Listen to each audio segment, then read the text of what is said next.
Her smile shines as bright as the stars at night. Her heart is as kind as can be.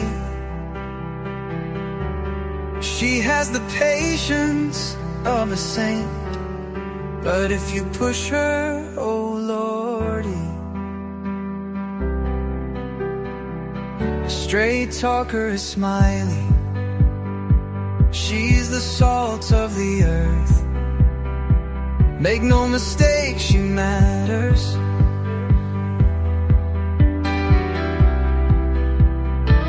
Catch Smiley's story on a live stream. Oh boy, that girl can matter. Go Smiley. She's Smiley, alright. She's Smiley. Make no mistake why she's here. She's Smiley, alright. She's Smiley. If you're guilty, she'll smell out your fear. Missing posters and stories of heartache and fear. She tells us all of the heartbreaking tears. She can sniff out the guilty from a mile away. If Smiley's on the case, then she's here to stay. She cares about these missing children. She cares deeply about them all. She speaks the truth with integrity. For the truth, she will seek it all. She's Smiley, alright. She's Smiley. Make no mistake why she's here. She's Smiley, alright. She's Smiley. If you're guilty, she'll smell out your fear. Smiley's questions are like a heat-seeking missile. She's going straight for the bullseye. Don't ever believe you can fool her. She's too wise, man, she won't comply. She values freedom like the 4th of July. She values respect even more. If you want to earn a place at Smiley's table, watch the clock, it takes time for sure. She's Smiley, alright. She's Smiley. Make no mistake why she's here. She's Smiley, alright. She's Smiley. If you're guilty, she'll smell out your fear. If you break her trust, you're done for. Trust don't grow back like grass. So don't give Smiley a reason to doubt you, or that friendship will shatter like glass. She's a damn good woman, that much we know. She puts in the hours to bring them kids home. If your child is missing, you want Smiley on the case. She is always willing and she gives so much grace. She's a Smiley, alright. She's a Smiley. Make no mistake why she's here. She's Smiley, alright. She's Smiley. If you're guilty, she'll smell out your fear. If you're guilty, you better feel fear. Well, hey everybody! Welcome to Smiley Stories World! Whether you've been here from the very beginning or today is your very first visit, I want to say thank you for being here. Come on in, grab your favorite drink, get comfortable. Because around here we believe in truth, respect, and a little bit of Smiley. This is more than a YouTube channel. This is family.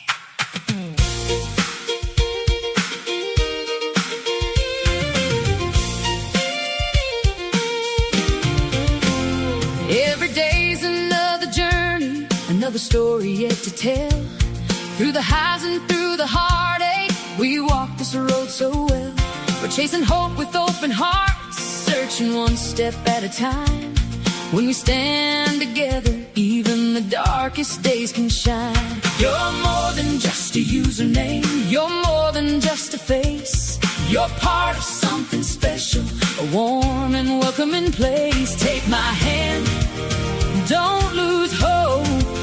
Keep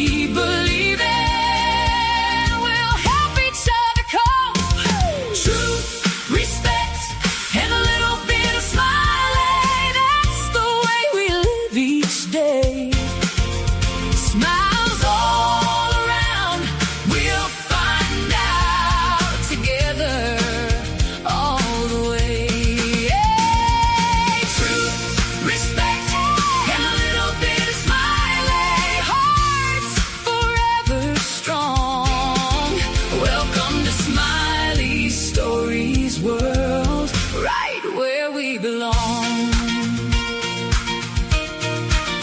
Some days laughter fills our hearts, some days tears may fall, but kindness keeps us standing, love carries us through it all. Different thoughts, different stories, different roads we've known, but respect builds understanding, and this place feels just like home. One smile can change a moment, one prayer can change a day, one caring heart can make a difference in the biggest kind of way. Lift each other, share some hope, love a little louder, help each other cope. Truth, respect, and a little bit of smiling. Let your light shine bright. Smiles all around, we'll find out together through the night. Hey, truth, respect, and a little bit of smiling. Hope will lead the way. Together we are stronger every single day. Now I want to say something that's very important to every one of my moderators. Thank you. Thank you for helping make this community welcoming, for treating people with kindness, for watching over our little corner of YouTube.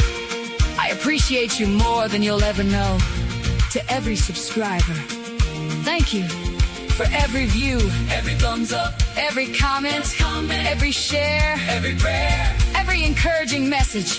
You have helped build something beautiful. To every supporter, to every friend, to everyone who's believed in Smiley Stories world, thank you from the bottom of my heart. I truly couldn't do this without you. This isn't just my journey, it's our journey. Truth, respect, and a little bit of smiling. Come on, everybody, sing. Truth, respect, and a little bit of smiling.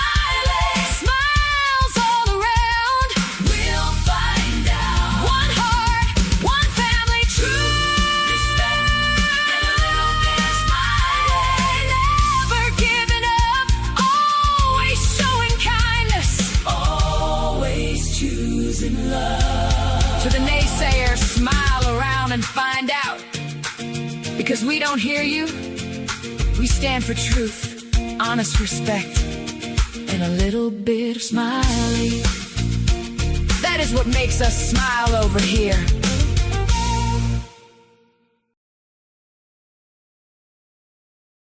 I no longer see you. I appreciate each and every one of you for being here.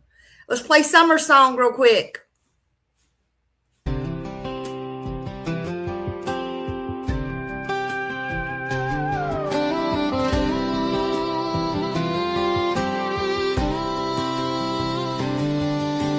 June 15th, Tennessee, Ben Hill Road still calls to me. Little barefoot angel child, blue-eyed smile and spirit wild. 5 years old with golden hair, love and laughter everywhere. Purple dresses swinging high, twirling circles in the summer sky. Oh, summer moon, Utah Wells, your story still hurts like hell. No footprints left, no goodbye, just questions underneath these Tennessee skies. And sweet girl, wherever you are, you still shine like a northern star. The world still whispers your name, and not a soul has forgot your face. Thousands searched those hills and trees, church bells rang through Tennessee. TBI and FBI, still no answer, still asking why. Time kept moving, years rolled by, but some wounds never say goodbye. 22 it says, and silence remains. Still people cry when they speak your name. Oh, summer moon, Utah Wells, your story still hurts like hell. No footprints left,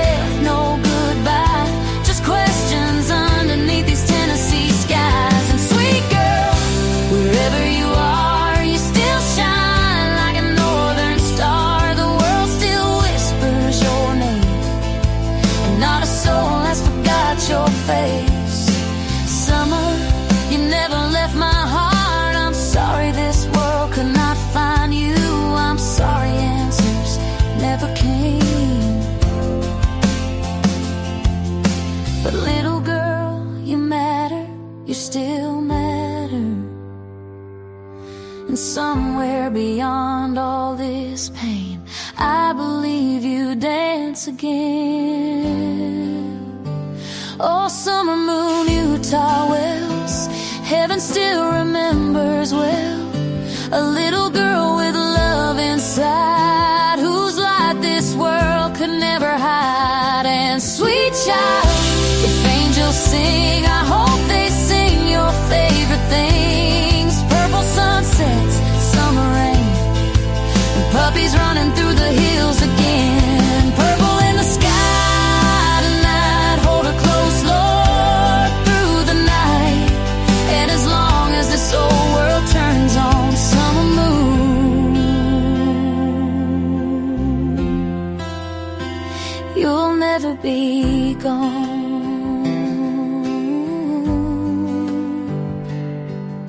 You always have a place in Smiley's heart,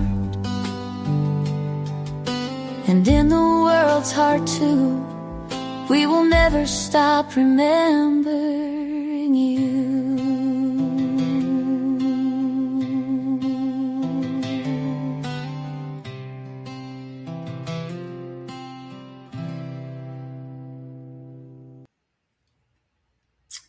Hello, everybody. Hello, hello, hello. Good morning, good afternoon, good evening, wherever you are across this world. Join us anywhere and everywhere on replay, here now. You're welcome. Thank you for being here. I'm Smiley, and as always, I'm grateful you've chosen to spend a little bit of your time here with me today. I want to say hello to everybody. Tennessee Twister, thank you for being here. Thank you. I appreciate you very much. BJ, hello, hello. Beautiful Janice, hello. I appreciate you so much. I appreciate BJ. I appreciate all my mods, my subscribers. I had to revise my song because I want y'all to know how much I appreciate you. I really do. I don't say it enough, but each and every one of you really mean the world to me. And I just don't say it enough. There's just not enough time in the day. But don't ever think you go unnoticed. I was over in Mob Crew last night. He did a great job going over Seth's interview. And I don't get enough time to go over. I don't get enough time to go in a lot of people's. I just don't have enough time in a day. I have, I have my life. What little that is. But a lot of people don't understand. And for me, that's not good with the computer. Hi, Kimberly. Thank you for being here. And that has to do research and has to answer emails, which sometimes it takes me forever and a day to do that, and all these things. I just, and I have my kids, my grandkids, and sometimes I don't see them as much as I like to.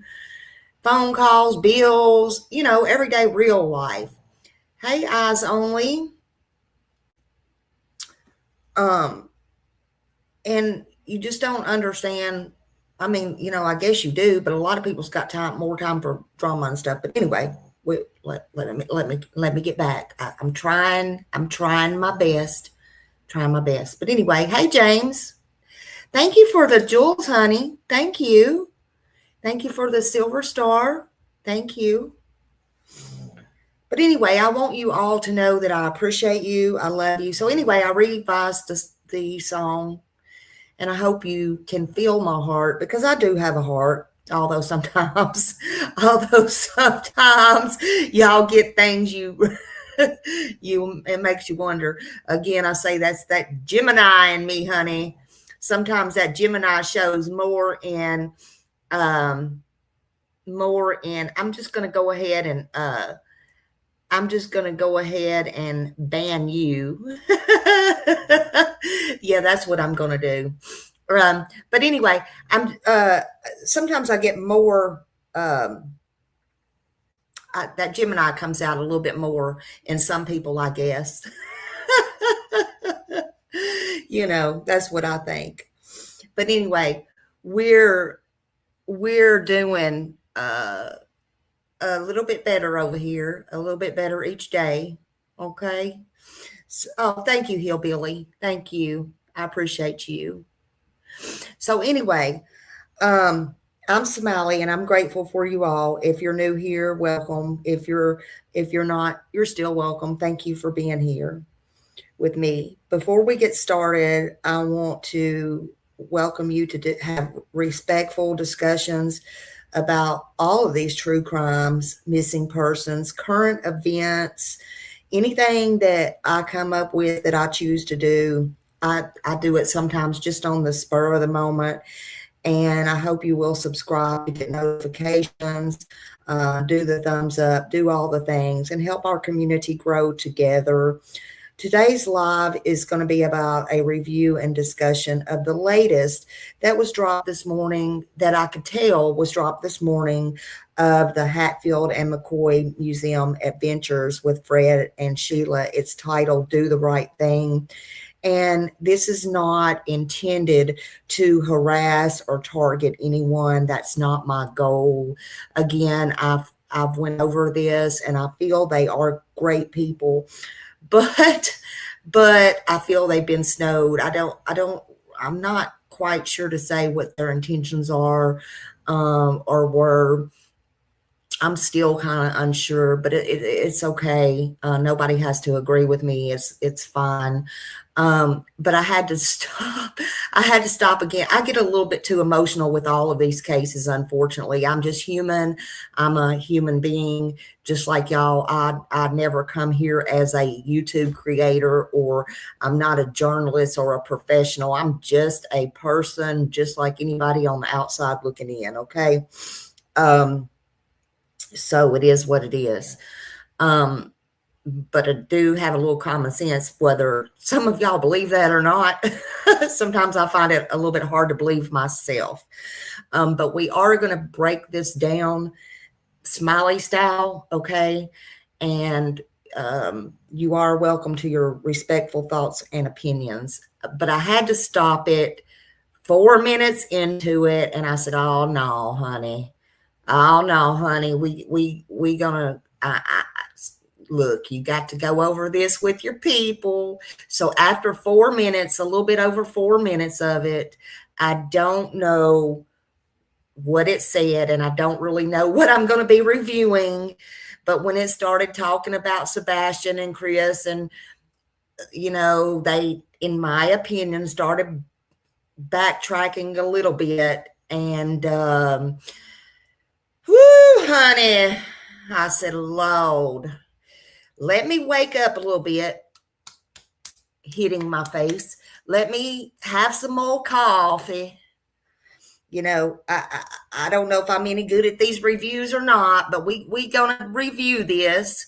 I said, Lord, please, honey, let me just review this in the real Smiley time, okay?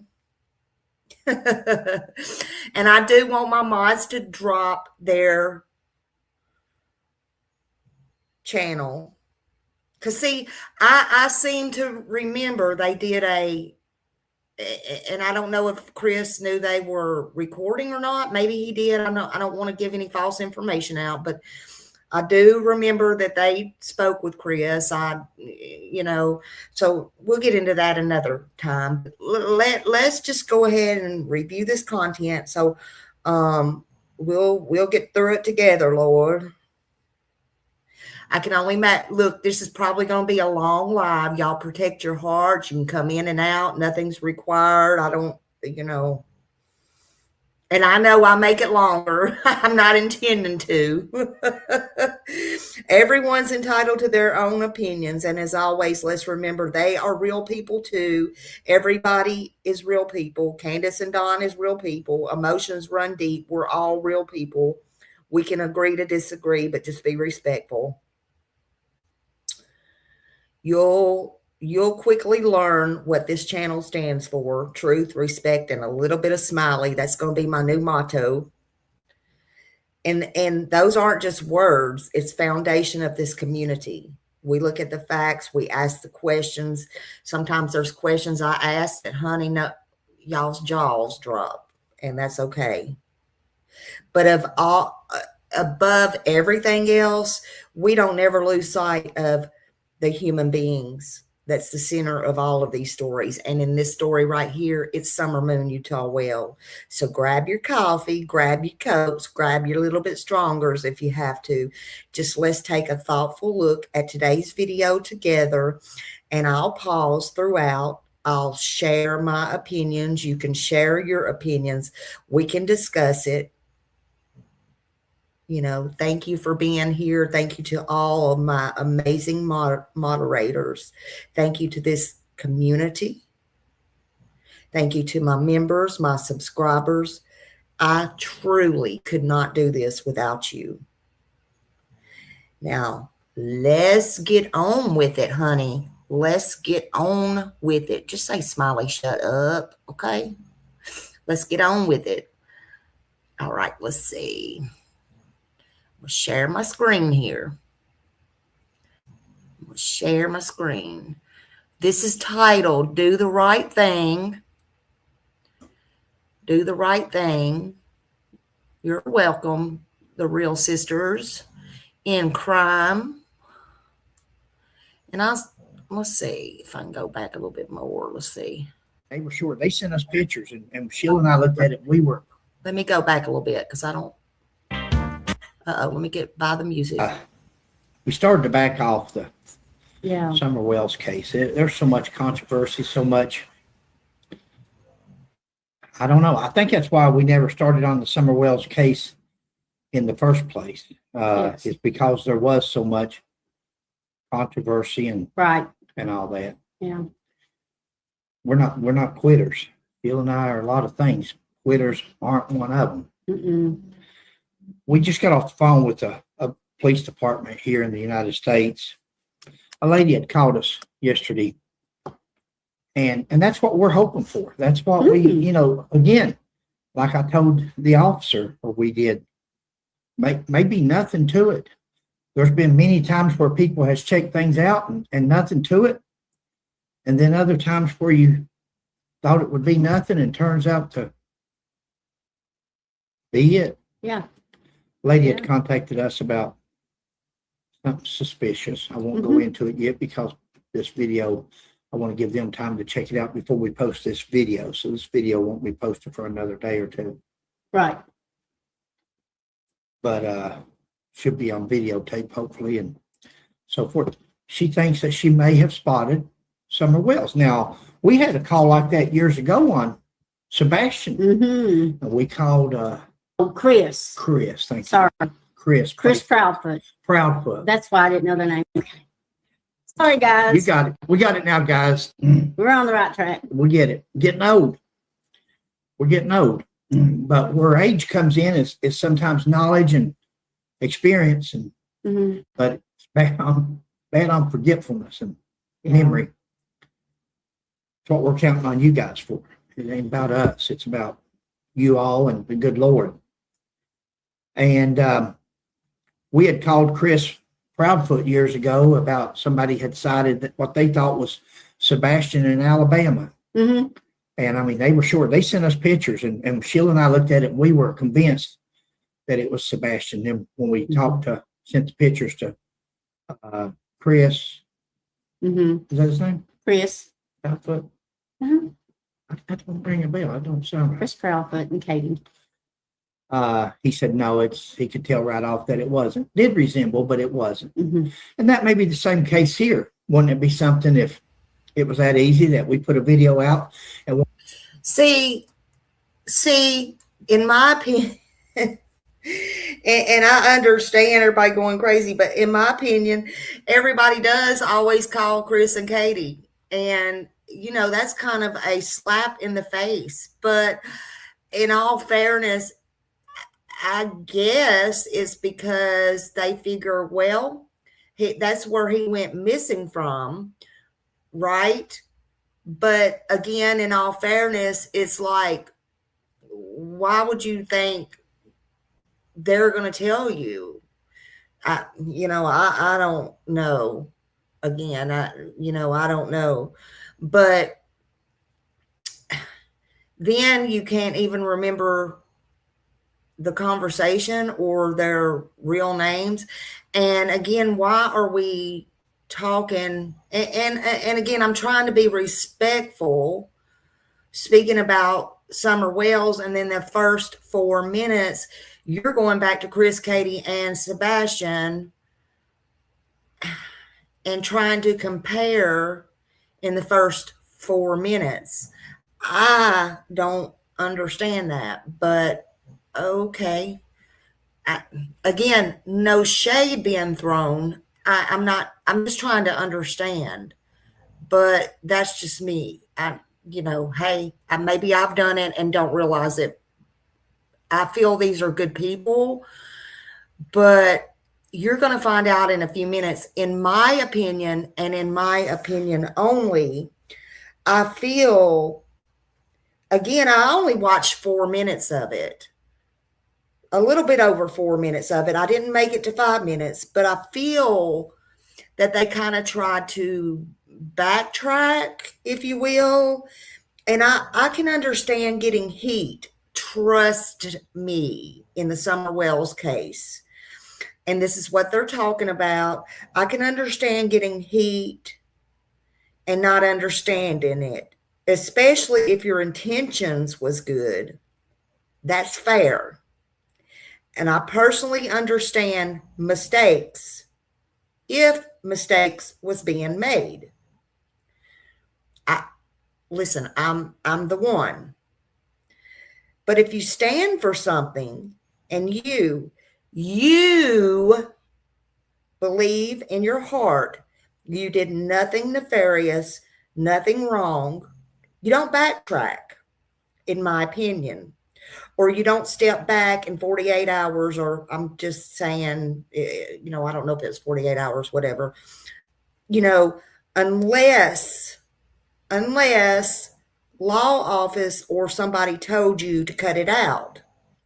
Then you just say, you just say so, in my opinion. Like you don't call, you don't say all of a sudden, don't call me, call the police, because hell, you were just up there on that hill giving your phone number, them 10 digits out or whatever, to the whole entire world as a tip line the other day. But and again, I'm not trying to be rude, but I forgot that was a police tactic that you come out here and told, which I think that was the question I said I've asked since I was 18 or a kid. Why the hell do you, not you, Hatfield and McCoy, Sheila and Fred, but why does everybody do that, including the news and everybody? I never understood that. Maybe you'll answer that in this, because I said, would somebody please answer why people do that? I don't understand why people go to do some kind of police investigative work and then they go back telling the people that that's what they did. It's never made sense to me. But again, I can't tell that in 5 minutes. And again, I'm sitting here stopping it before the 5 minutes is up. I don't understand. But you don't think Don Wells, a career criminal, and that's a fact. That's not slandering him. He's a freaking career criminal, had your number. And I don't mean your phone number either. I'm not being mean. I'm just pointing things out here. Candace might have been a different story, but not Don Wells. But you do get an A for effort. Let me carry on here, honey, before I get on a roll, and we ain't even got started yet. One of our subscribers that watches our channel sees a video on summer wells. You know, the surprising thing about this is, Sheila and I thought everybody in the country. Well, you would have thought, well, just like when we called about Sebastian, the people at the grocery store where this little boy worked, they'd never heard of Sebastian Rogers. Mm-mm. The dispatch we talked to just now, they'd never heard of. Summer Wells. Summer Wells. Summer Wells. Yeah. The officer we just talked to had never heard of Summer Wells. That's surprising us, because like we told him, we thought everybody, and he Googled it while we were on the phone. Summer Moon Utah Wells, and we said, yeah. Mm-hmm. So he's going to be checking that out. Guys, let us thank you for having faith in Fred and Sheila, but thank you. it's not about us. First of all, it's about God. Second of all, don't call us. We don't care. We don't have to even be a part of anything. We don't. I think that's what's hindered. Don't call us. We don't have to be a part of anything. Say what? Huh? Why did you say that the other day on the Hill? Why did you give out your number? How many millions of people saw that and it's taken away from the TBI or whatever tip line? Or let's continue. There's a lot of these cases that police officers and police chiefs and sheriffs and police commissioners, and I think that's what happened. Everybody wants that. They want to be the person that finds that person, and in doing so, they restrict the searches and so forth. What? And in doing so, they may lose evidence or.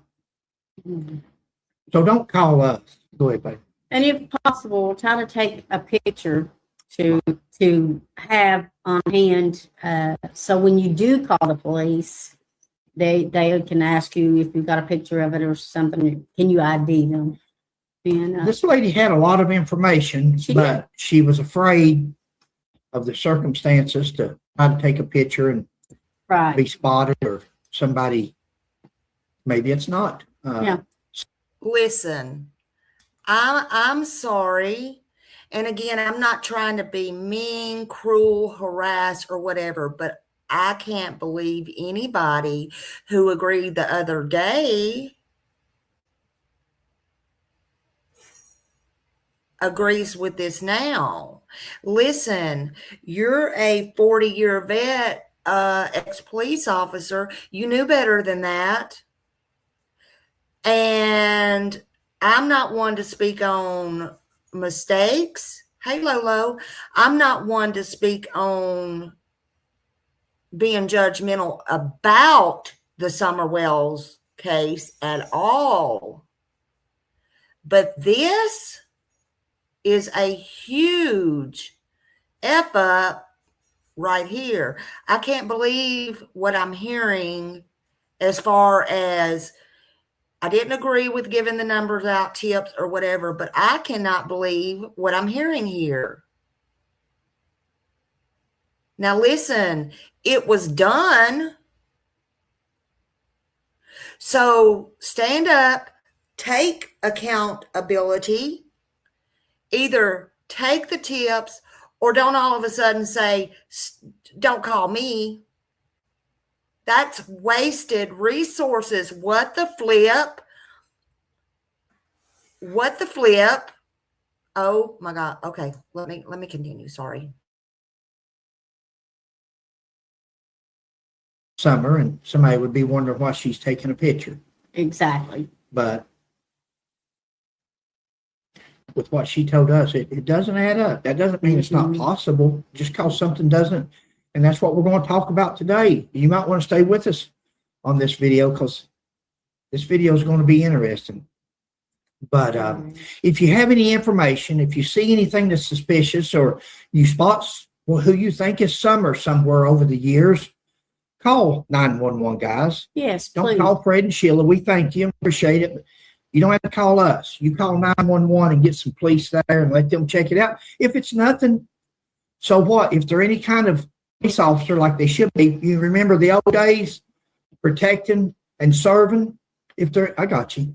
But if there are any kind of police officers like we were back in the old days, they don't mind a bit. They come out. It's not her. There's nothing to it. Thanks for calling. Thanks for taking an interest, and be on our way. Mm-hmm.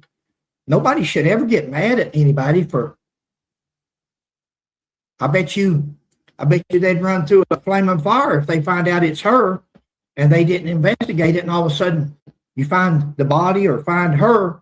Oh, here they'll come running. They want that glory then. And we know all about it. And I got you. Guys, I'm going to read you one paragraph here because on this video here, we started to do a live. Yeah. This video was going to be a live where you all could join in and we could chat and talk. I'm not somebody you do a live with. I have no filter. And if I think it, I say it. Yeah. And when you're live, that's probably not good. Now, Jill and I tell everybody, when we started doing YouTube, we sold everything we had and put everything else in the family's names and so forth like that. We have nothing that's ours. We got a 2011 bus, but we have nothing. We don't have a pot to pee in or a window to throw it out. We're an LLC. Yeah. We tried to protect ourselves because we knew some of the videos that we were going to do, especially on the Hatfields and McCoys, were going to be controversial. And we knew that some of the Hatfields and McCoys, or at least the McCoys, had filed civil suits before. They had filed suits against other people that proved out to be frivolous, but they filed suits. So we knew that if you file one suit, you probably file another. So we figured, hey, let's get rid of everything we got, and that way we don't have to be afraid of. I've never really thought about it before, but I'll just say a lot of people, I'm not saying them, that didn't come out of my mouth just now, but it's interesting because a lot of people really milk. I'm not saying him, but when y'all, well, you can agree to disagree. A lot of people use their names or use their friends' names. I don't know. I just didn't like that statement. It's just kind of interesting. I've never really, it's just interesting. Let's continue. What we say, Sheila and I still try to be real careful. We do. We don't want to be slanderous. We don't want to defame nobody. But we want to be free from the First Amendment to speak and talk and freely. Now I'm going to read you this first. This is on our disclaimer. You can fast forward to it if you want, but it's just half a paragraph. Okay. Disclaimer / opinion. Like we like to say in nearly every video, if we have stated anything incorrectly, please contact us with proof and we will gladly correct it. How much more fair could you be? If we say anything that's incorrect or wrong or frivolous, please tell us with proof and we'll correct it. Sheila and I do not want to intentionally disseminate any untrue or incorrect information. We don't want to. Doesn't mean we might by accident or through.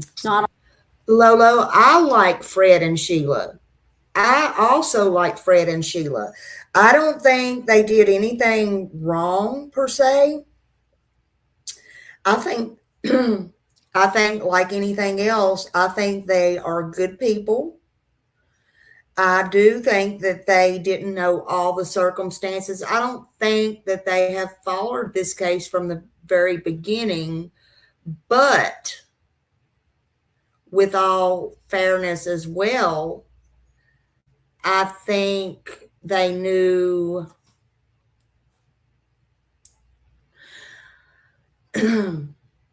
I think there were some tactics that couldn't be helped because he was a retired police officer of 40 years.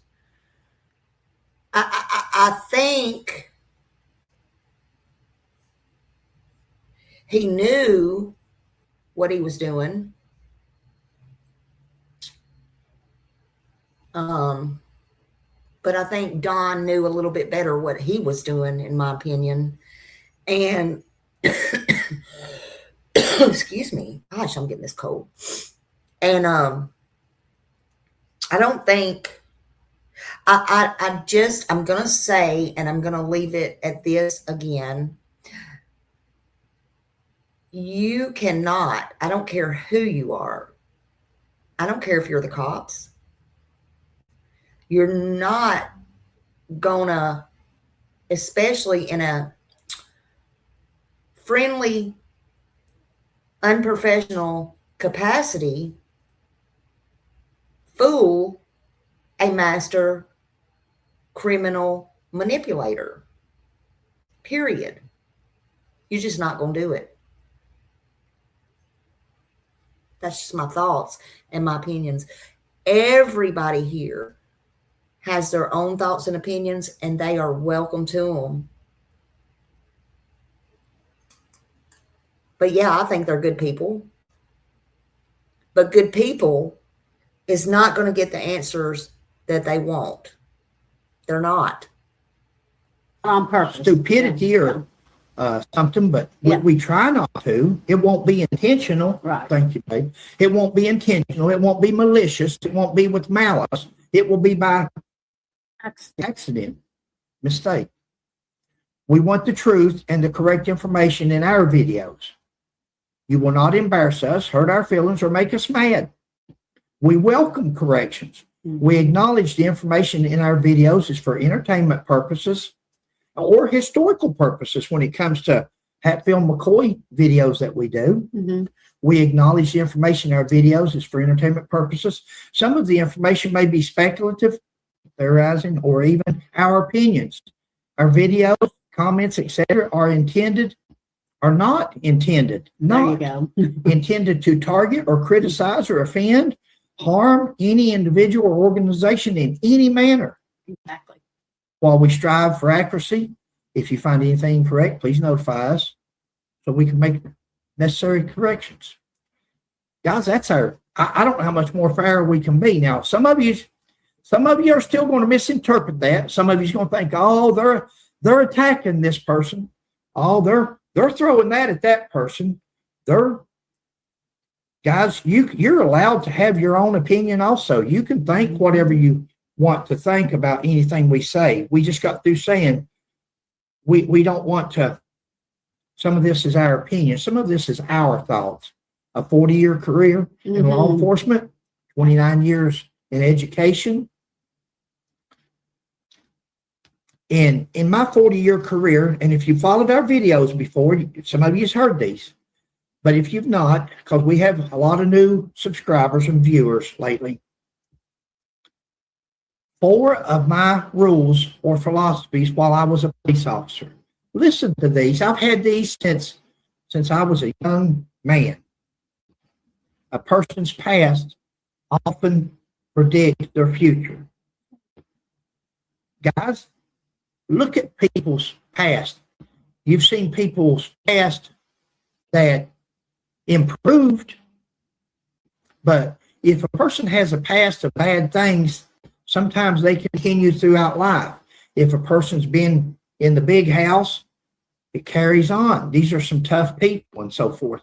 But if a person has a past of thieving and you just had a burglary 2 doors down, would that be a good suspect maybe just to go talk to? Maybe. Totally innocent. But would it hurt to go talk to that person with him already or her having a past of that? As a police officer, I would think it would. A person's past often predicts their future. If you want to know a person's character, just look at their friends. If you want to know a person's character, look at their friends. If you think you're going to see a drug dealer out here running around with Billy Graham, you're wrong. You're not going to see that. And you're not going to see Billy Graham out here hanging out and running around on a Saturday night with a drug dealer. So if you want to know a person's character, look at who they hang out with. Look at their friends. If they hang out with thieves, abusers, things like that, that may be a clue. Where two or more people are involved, one will talk. For sure. I heard that when I was a rookie in law enforcement. A smart old man told me that. The smartest man, probably the smartest man I ever knew in my life, told me that. Where two or more are involved, one will talk. And I have used that many, many times in law enforcement. We're going to get to that here in a minute. We're going to be discussing that some today in this video. Mm-hmm. Where two or more are involved, one will talk. I'd rather let my last one, it ain't my last one. I had many over the years, but the last one that pertains to this case maybe would be, I'd rather let a guilty person go is to ever charge an innocent person. How dirty that must be. How terrible it must be to point that finger and accuse somebody as doing something illegal or wrong, and them be totally innocent. That's why, Sheila, when we left the property the other day of Candace and Don, Mm-hmm. we said we're not accusing these people. We don't have no evidence. Right. We don't have no proof. And Sheila's always said she likes Truth with proof. truth with proof. If you've got proof, it's not hard to prove the truth. You just need the proof. We don't like to accuse people or anything like that. Now, some of you may watch this video today and think, oh, they're accusing this one or that one. No, we're not. I wonder if they read that book that Don gave them. Don always preaches that. He did it with me on the phone and other conversations and stuff like that. He's done it with everybody. I think I told you in my last live before they left, I guarantee you he was going to start preaching that. And he did. He gave them that book. Nothing wrong with that. I'm not saying anything against Don's religion at all. I'm just wondering if they read it. He might tell us in this video. I don't know. We haven't got there yet. I'm not knocking any religion. If Don had gave me that book, if I was there, I still would have read it. I'm up on trying to read up on everything. You know, I would have read any book about it. But I'm just curious. I'm just curious still if they drink them RC colas. A lot of people's curious about that.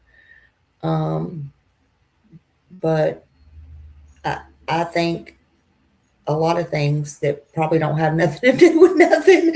I'm just a curious cat. Curiosity killed the cat. So, but it is what it is. Yeah, Don's own words. Don's own words. I may never see her in this lifetime.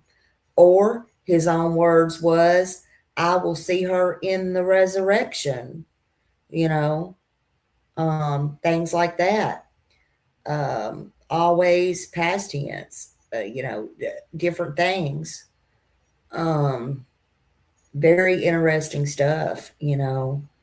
They always talked about her in the past tense.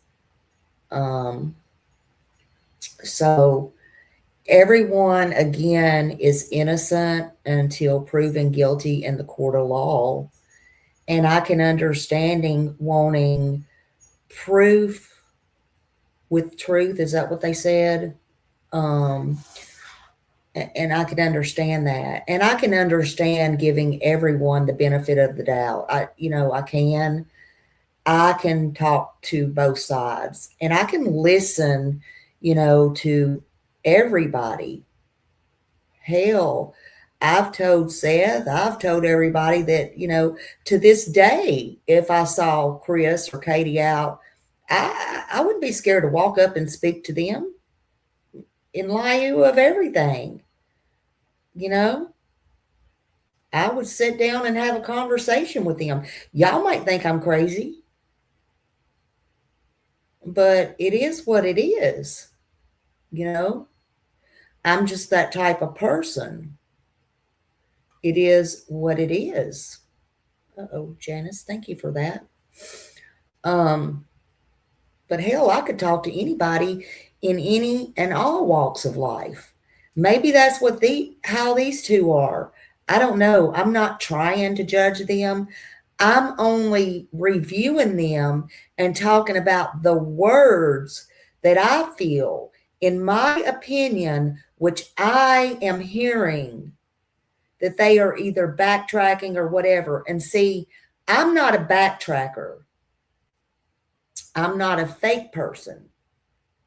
And if I were to have the opportunity to sit down, and y'all know I've even apologized for some things, speaking of Chris and Katie or whatever, I've had private conversations with them.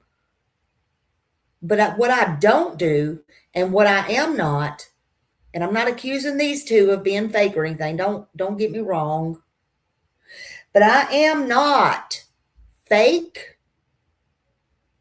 I guess that's what sets me aside. I don't really know what sets me aside, but I am not fake.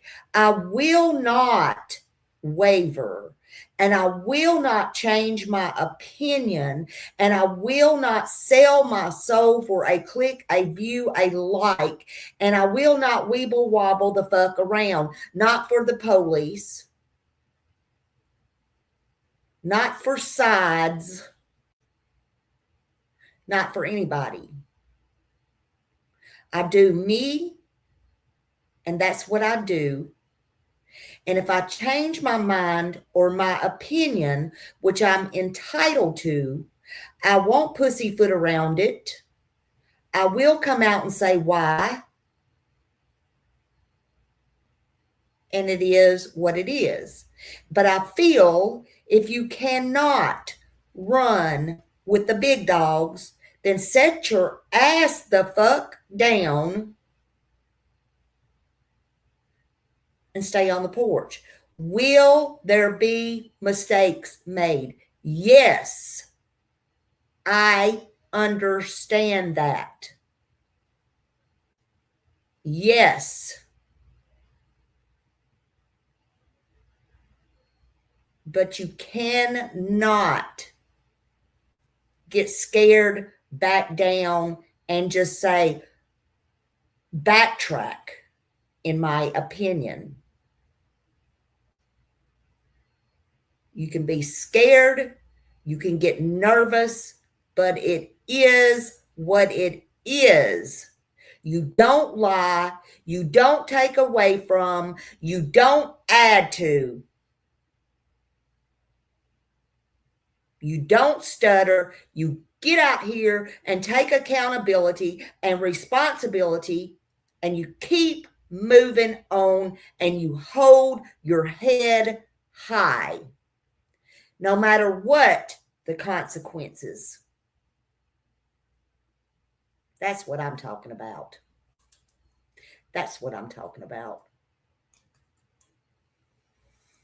Just because this child was the daughter of Don and Candace, and we're talking about a missing child, and we're talking, now listen, if the shoe fits, strap that puppy on and wear it. If the shoe fits and you think this pertains to this person or that person, then so be it. That's just the way it is. We can't change the evidence or the proof or direction that we go with things. Now, when we left that hill that day, we didn't just forget about this case. Some people said, oh, that was just for the video. That was for clicks. I don't know how much we can emphasize that we don't care about the clicks. We do this as a hobby, and there's nothing better than putting that sweet little thing there. Look at that. Imagine that being your child. Imagine that being anybody's child. Where is she? Where is she today? Has she been abused? Has she been abused today, day after day after day? Can she still be? Can we still save her? Can we still save her? Who knows? Only God knows. Good Lord holds. She's either savable or she's with God. If He points people in the right direction and she's still alive, we can save her. She's redeemable. She's got a life ahead of her. She's 10 years old right now. 10 years old, a whole life ahead of her. I'd rather let a guilty person go as to ever charge or accuse an innocent person. And that's Sheila and I's philosophy. Exactly. I had that in law enforcement. I always figured if couldn't prove the case, don't get an indictment, don't get a conviction, don't put them in prison on a chance that they were guilty. If you can't prove it, wait for another day. Something will turn up, God will send more evidence, or they will commit another crime and you'll get them then. Mm-hmm. But don't ever put an innocent person in prison or accuse them. Had many cases such as my other slogan was, or motto was, once the cuffs go on, hands come off. Got nothing to do with this case, but cuffs on, hands off. When you handcuff a person behind their back, no more. It's over. I don't care if they're fighting like a banshee. Once you get them handcuffed, there's no punishment. You're not there to issue punishment. You're there to transport them to the jail and for the judge and the jury and the prosecutor to issue the punishment for whatever they did. To effect an arrest. You use whatever force is necessary to effect the arrest. That the law gives us the right for that. But once you effect that arrest, you don't have to beat the person. You don't have to, just because you've been in a 10-mile pursuit, driving like a maniac, which cops love. I never did understand why cops wanted to beat the person up after they got them, other than they're just mean people. Because cops love pursuits. They love it. Don't let them kid you. Nothing more exciting. Kids that play video games, oh, you should do it for real. Do it in real life. Only thing is, when you're doing it in real life, some people don't think. And coming through that next intersection they're going through may be your son or daughter or somebody else's son. Usually the suspect never gets hurt in these wrecks. Sometimes. Guys, I get off topic. That's all right. That's just another one of mine. I've got many over 40 years. But okay, guys, in this video, we're still not accusing anyone. No, definitely not accusing anybody. So please don't take it that way. We are still not accusing anybody. Now, we didn't stop searching. We didn't stop researching. Sheila and I do our research in a different way. We look for harder research. We go the extra mile, especially Sheila. Sheila does a lot of the research. But now it's time to take a closer look at what evidence or clues are out there. We're going to show you some videos, video clips. We're going to talk about some things. Doesn't mean we're accusing anybody. It means that we're looking at evidence, tangible, physical, visible evidence that you can see and hear. And let's see what we all make of it together. Let's see if it proves out that it could be a clue as to what happened to Summer. Or is it just circumstantial? You know, we're going to talk about having a body and a witness. You have to have a body or at least a witness if you're going to prove homicide and charge and convict. You can.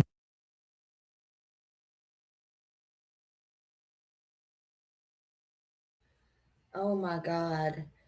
What is wrong with these people? You do not have to have a body. Yes, it makes, hey, Miss Grace, good to see you. You do not have to have a body. I mean, people is going to have to make me pull out that call again that I had with Miss Becky, especially in Tennessee. Yes, facts. Yes, it makes it stronger. It makes the DA want to go on with it. But they don't like to do a no body case, of course. But stop it with that. You don't have to have a body. I mean, we just saw that in the Harrell case, and that was in California. And that was a recent one. We saw it in other cases. I mean, just stop adding. And okay, that is not in my opinion. That is a fact. Stop it with that. Stop it with that part. Okay? And in Tennessee, let's just start with Janet Marsh, okay? Stop.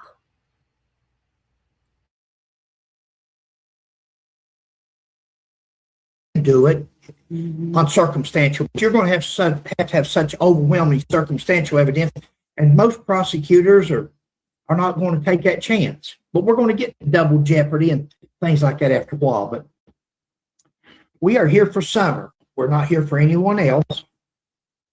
Yeah. And that's us. That's the main goal. We want to respect the parents, Candace and Don. We respect them as of right now. They don't respect nobody else. They are victims also. They parents. Don't respect nobody else. They don't respect. When we were visiting Don and Candace, they sure didn't. We were wanting others to be able to see if there was any inconsistencies in their story. We went and seen Don and Candace to see if what they had told 5 years ago, 4 years ago, 3 years ago, 2 years ago, last year or last month, if there's anything that has changed. Somebody said he can't answer the question. You keep. Mr. Hatfield, I'm going to do you a solid. Nothing bad towards you, but I'm going to email you that interview where Don come up for 3 hours on my panel. I'm going to email that to you on Summer Moon Utah Wells' birthday. And I just want to see if you have a different opinion of your buddy Don, because I think you have been snowed, sir. I'm not even sure that I could play that again. So it is put up. I mean, I just want to see your personal thoughts and opinions and Sheila's on that, on Summer Moon Utah Wells' birthday. I don't know that you've heard that or not.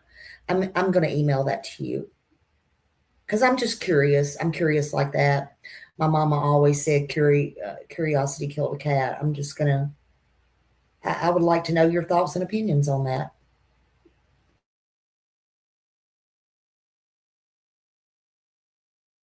Interrupting them. I'm sorry.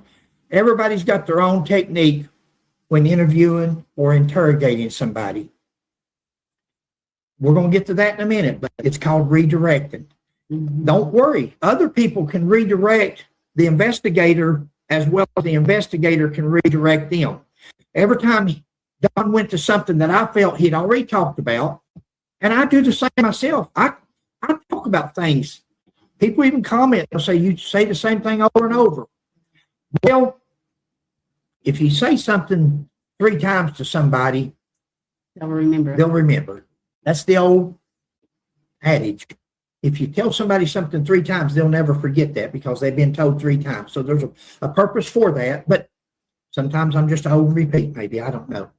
But Don would go back to what I would call as an investigator a comfortable setting, a comfortable story. I'm not putting Don down. I'm not saying he's not even telling the truth or believes what he's saying. We had already heard that and heard it about CPS, Mexican Mafia, Cornbread Mafia. We'd already heard it. So when I would go back, I wanted them to go back to the main beginning, because the main beginning is what a lot of times people forget. They told that story in the main beginning, but over the years, that's irrelevant. Let's talk about what happened here or there, or where you was at, or what you said on this video, or what you said on this radio interview, or who you called and bawled out. And that's what they want to talk about. Not Sheila and I. Sheila and I go to the beginning. Let's start from the beginning. I would start from the beginning. He would answer that question, but instead of elaborating and keeping it going, telling us what happened, he would go back to CPS or something else. I'm not trying to be derogatory towards Don. I'm telling you the facts. You all have the 3-part series there. You can watch it for yourselves and tell. What we were doing that for is to let the investigators, guys, there's no doubt there's some good investigators on this case. There's no doubt there's some good police officers out there. There's good. They're investigating it. Am I going to agree with everything they did in this case? Are they going to agree with everything I put in these videos? No, nobody agrees on hardly anything, especially anymore, especially in the criminal justice investigation. criminal investigation, especially as police officers. Again, sometimes experience are cases that you work over the years. There may be something that you can use. Right. Not everybody does everything the same way. That's right, babe. So everybody's different. Guys, we're going to take our time on this video. We're not going to get in a hurry because I do talk fast. And again, this was going to be a live where we could just sit and talk. We don't have any luck with live. Something always messes up. She's talking about me, guys. Well, she's talking about technical difficulties. She's talking about picking my leg off, trying to get me to, when I get on something. But we were wanting others to be able to look for inconsistencies in Don and Candace's stories. Guys, remember one thing, if you would. While we're not accusing anybody, we're not pointing that finger at anybody, we're not casting that stone. Exactly. We're here to tell you that the TBI and the Hawkins Sheriff's Department says that nobody has been ruled out. Nobody has been ruled out. That means Don and Candace, the parents, no matter how loving, no matter how sweet, no matter how convinced we are that they're innocent, doesn't mean they're innocent. It just means that that's what our view or your view or somebody else's view may be. And they are innocent. They are innocent until they are proven guilty. Even if they did it, they're innocent until they're proven guilty, or they come forward and admit.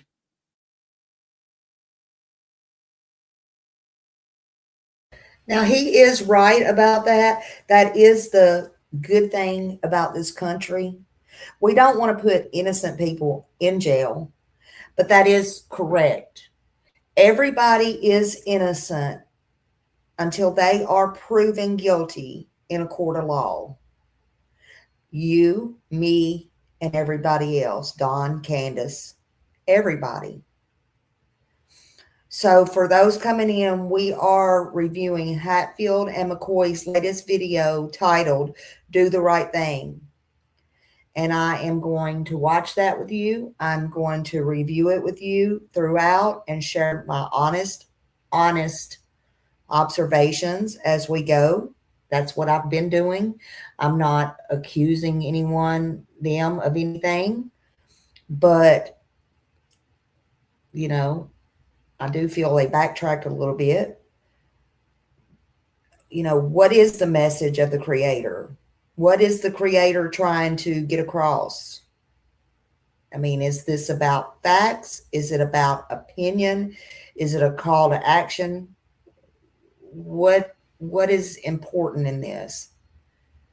Because how this message is put out there, I think is just as important as them going on that hill. So we're all watching, we're paying attention. We're paying attention to what's said, what's done, what's not said, the wording, everything, the tone, the statements, how it's presented, speculations, opinion, facts, all those things. But remember, it is very important to have different opinions. It's okay. Our goal, my goal, is not to win an argument, is to have a thoughtful discussion. It's okay, Tennessee Twister. I appreciate you being here. Tennessee Twisters from up there. And, you know, I appreciate everybody being here. I do.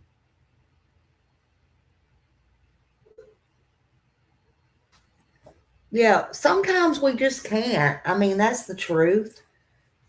I mean, and sometimes they may just have the very best of intentions, you know.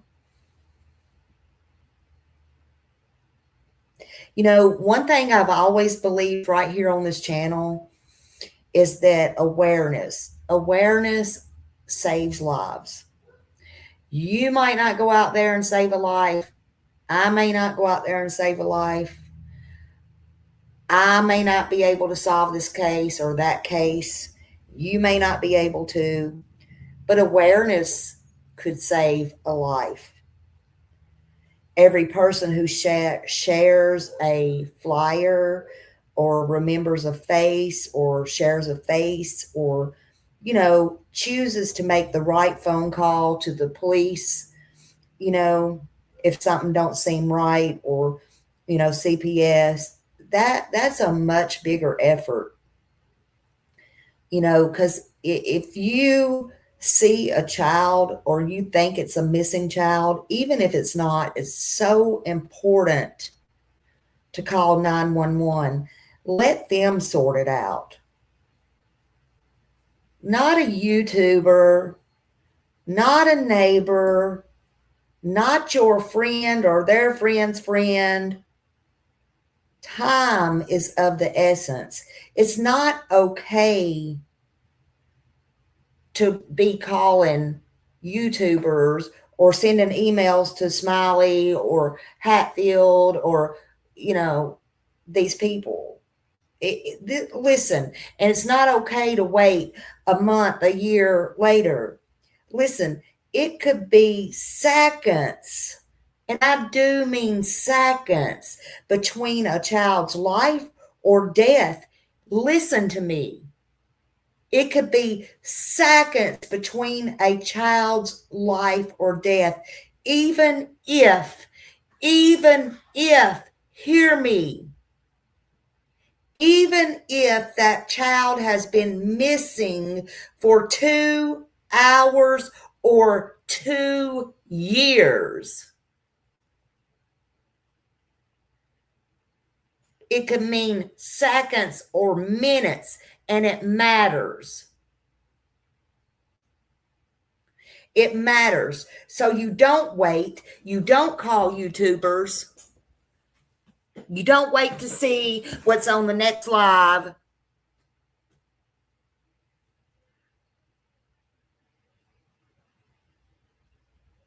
Because you never know. You never know. Time is of an essence. To what happened. Exactly.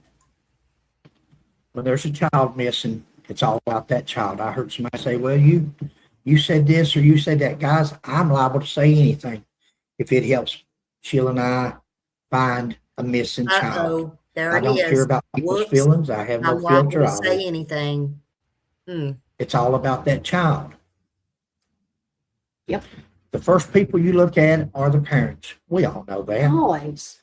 We're not telling people. No. Immediate family, whoever is in that family circle with this child, believe me, they've did some research on them or looked at them. So this video is going to get interesting if you'll hang with us. Thank you.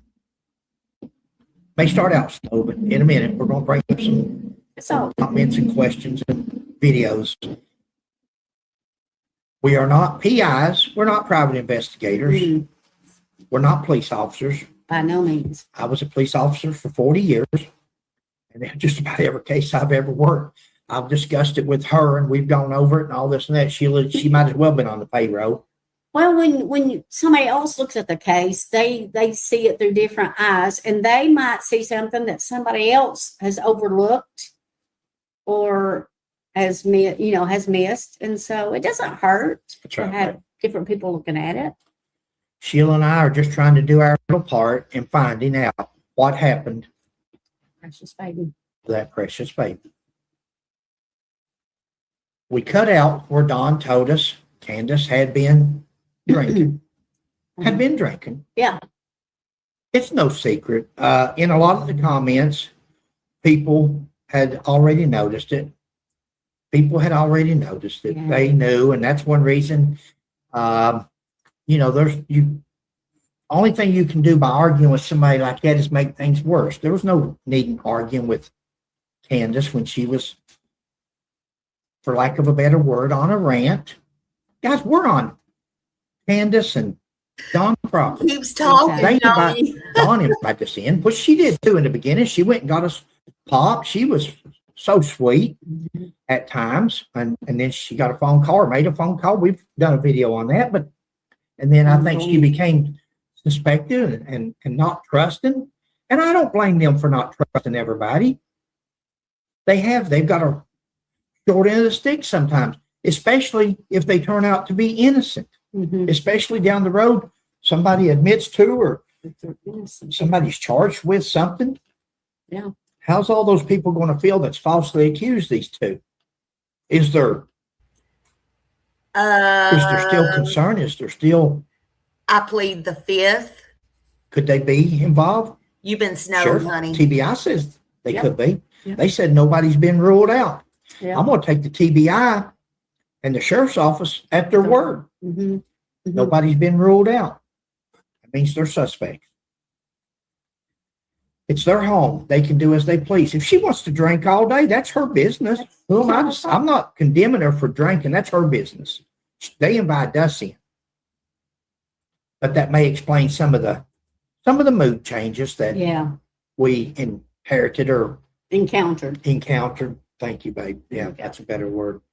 Well, they are not innocent. Just because she's drinking doesn't make her guilty of anything. Doesn't make her involved with Summer's disappearance.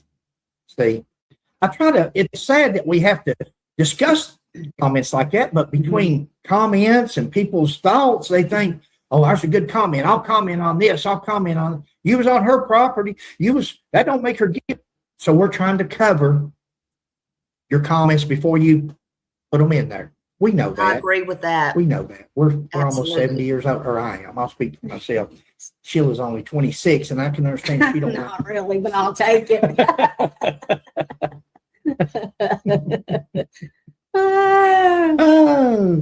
Why mention that? And I say here in my notes, because some people will ask. Yeah.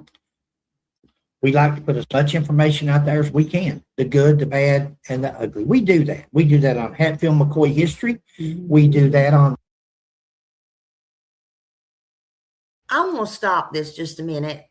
I don't usually bring in other creators, but I really haven't had time to see.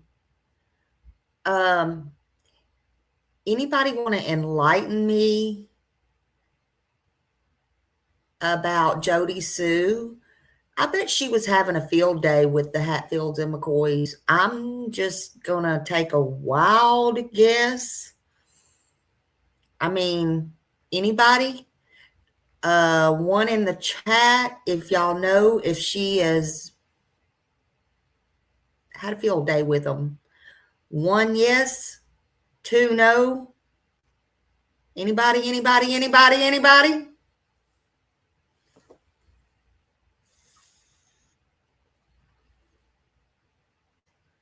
Yes, she has, Tennessee Twister said.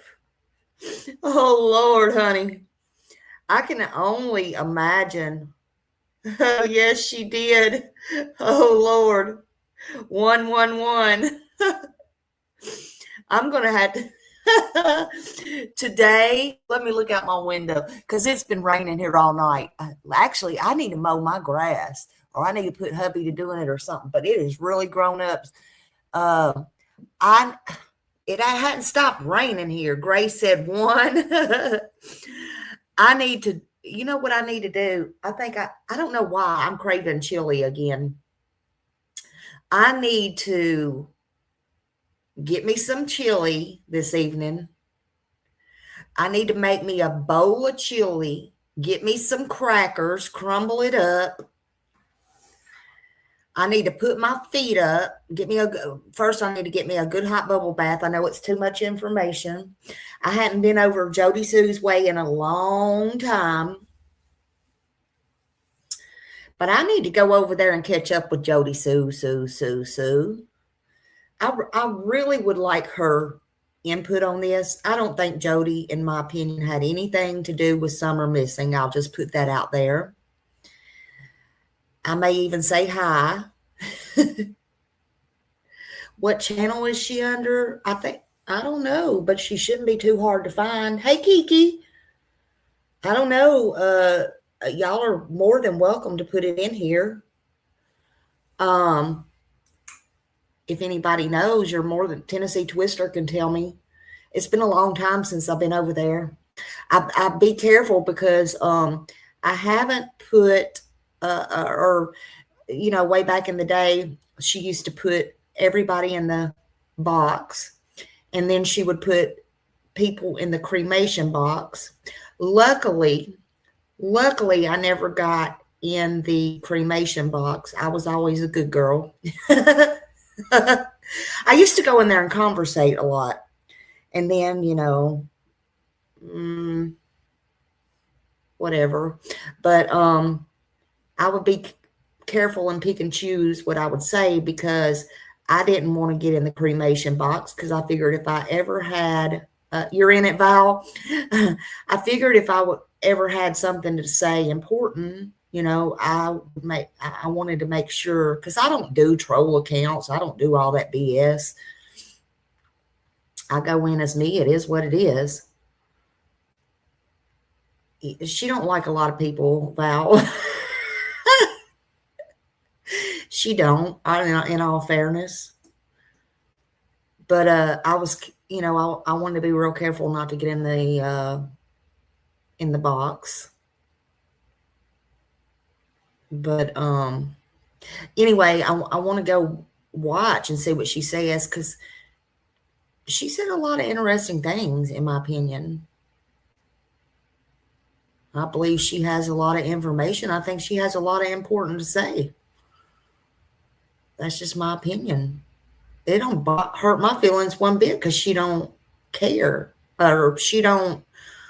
Wait a minute. Let's see. What was I going to say? That didn't come out right. I forgot what I was going to say. I have no use for her. She has said I stalked her for 5 years now. Yeah, she has some. I think she does have some truths. I think she does. Also, y'all should go back and look at the names of a lot of commenters in this video of Fred's. It's mostly usual suspects in the fish sticks supporters, the CP supporters, etc., and a few of us, Sebastian. Yeah. In my opinion, I feel she's scared of something. Yeah.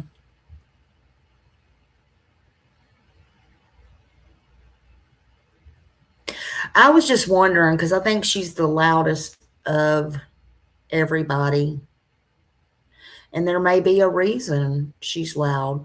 At first, I guess, a lot of things, and I had my opinions on her, some of them not so nice, but, going back, looking back, sometimes you just got to take a break, and then you got to go back and you got to think and you got to look. Oh, there you go. Thank you. YouTube Jody Sue Brown. And you just got to think about different things. So, I don't know. My eyes have just never been off of 110. My eyes have just never been off of 110. I'm not going to change about that. And Lord knows I have never, reset our minds here. Sometimes I've found my head rethinking things about other people in general, even here or whatever. I don't know. You just got to sometimes clear your mind and make your own decisions. And you come to find out at the time, sometimes, and it don't hit you until later, things are not always as they seem at that time. At that time. That's just my opinion. Yes, Grace. Excuse me. Yes, we sure have. Yep. Smiley, was very interesting. I was due to interview person was in halfway house. Yes, was with them. Boom, hours before they canceled it, and the guy said to tell me to leave it alone per his word. If you're talking about the same person, I have talked to them on personal phone calls and personal. I'm assuming you're talking about the same person by what you just kind of threw in there about a halfway house. And I've got texts with them and different stuff. I find that very interesting. I didn't know you were going to do an interview with them, but with this case, I will say with this case, and I've did a lot of research, a lot of things I have not put out, a lot of things that I probably won't. I have boxes of shit up there in my closet. I would be, and Tennessee Twister can probably tell you, I don't know if he wants to speak on this or not. I would be, thank you, Andrea. Thank you so much.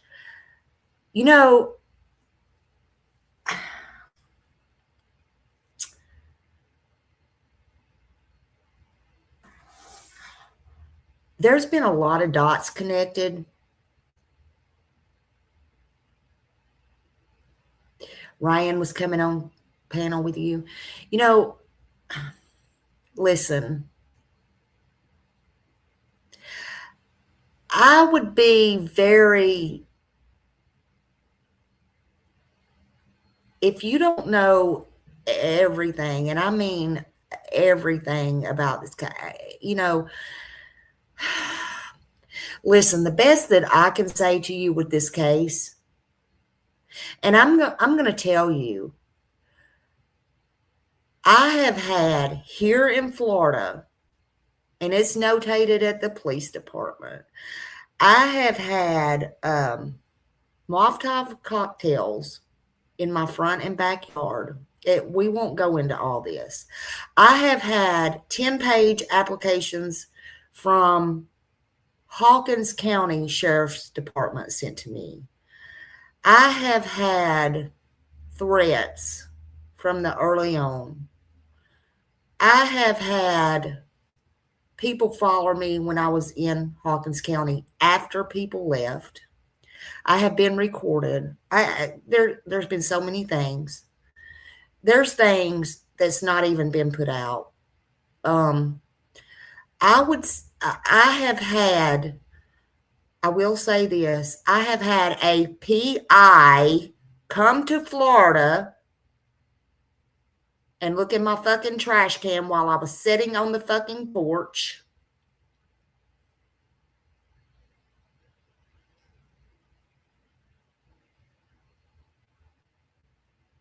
Yeah, Millie, tell them about it. There's been all kinds of things I don't even want to get into.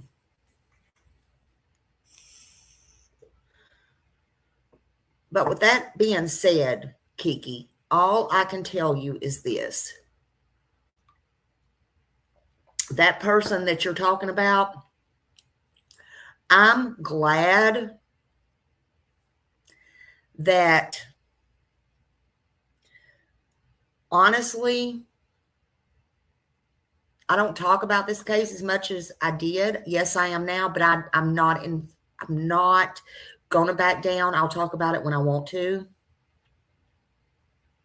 Because what's done is done. And like I said, I always stand for what I stand for. Okay. But there's been a lot of dots connected and a lot of people that I still, yeah, Tennessee Twister will tell you. A lot of people, they're right when they say people's ended up dead. Did it have to do with Summer? Who can say? I don't know. But it all goes back to ties to these people. I can tell you this. I've said it before. if I'm ever subpoenaed for even my silliness or my mistakes or whatever, I don't ever fucking want to see that place again. I never do. I hope I never don't. But if I will, I'll go stand tall.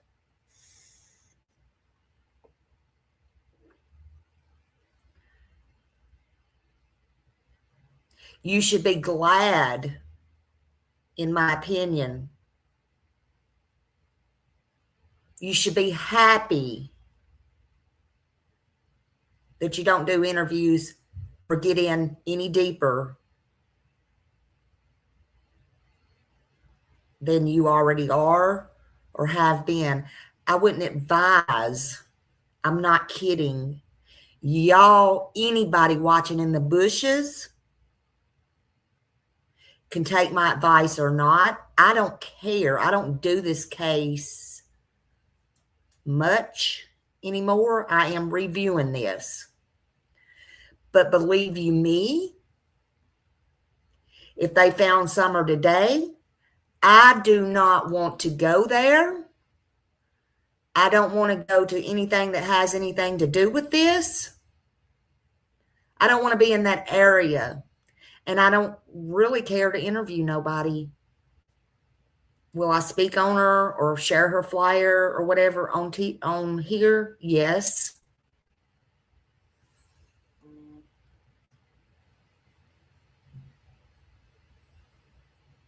Yes.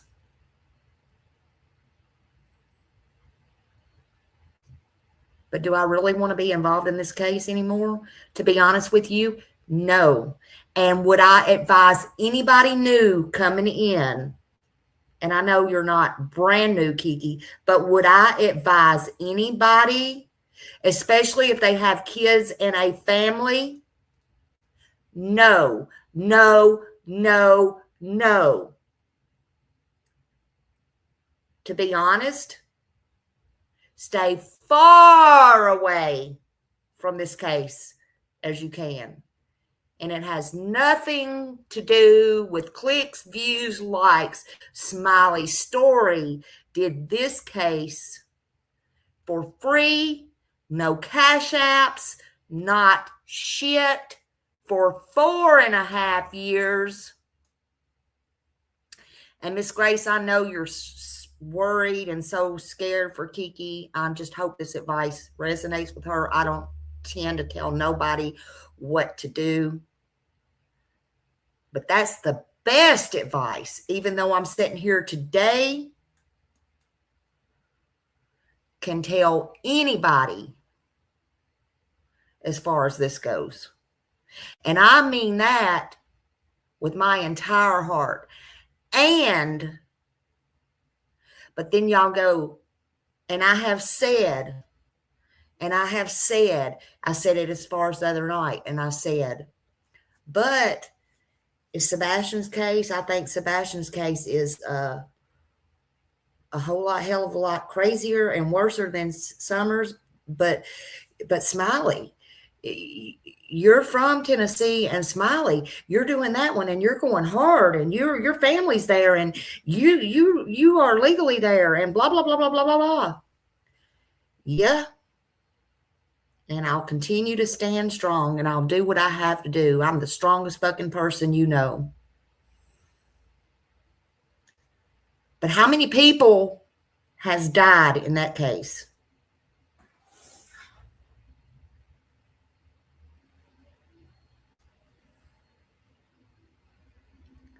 I'm just telling you for your own good.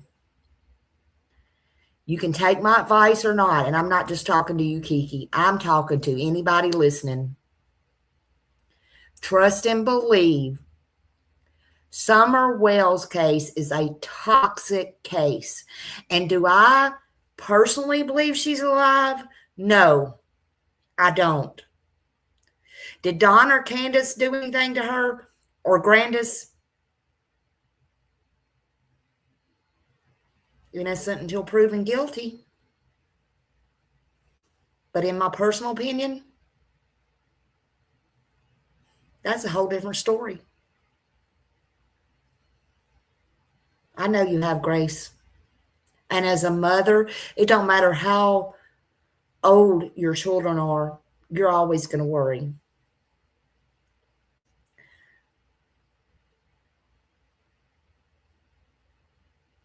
But that's just my thought on the situation. And my advice ain't worth anything. But I'm older. I'm wiser. I've been around the block or two. And yes, let's keep prayers and protection over Tennessee Twister. Tennessee Twister is around that area. And being in this case from day one. And Tennessee Twister knows about all the threats, knows about the people, players. And people's been running in and out of that area. You know, it's been horrible. I pray for Ryan. I pray for everybody. You know, everybody thinks they can protect themselves. And I'm sure they can until they can't. I'm sure they can until they can't. So prayers for everyone.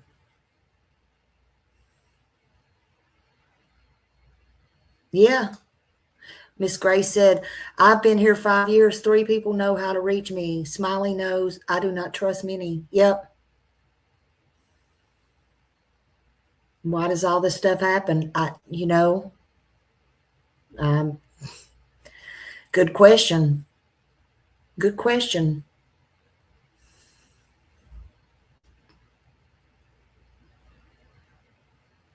So yeah, many prayers to Twister. All right. Let's catch on. Let's carry on. Everything, we don't care, good, the bad, the ugly, tell it. Let the chips fall where they may. And then you come up with truth with proof. Yeah. Just a side comment here.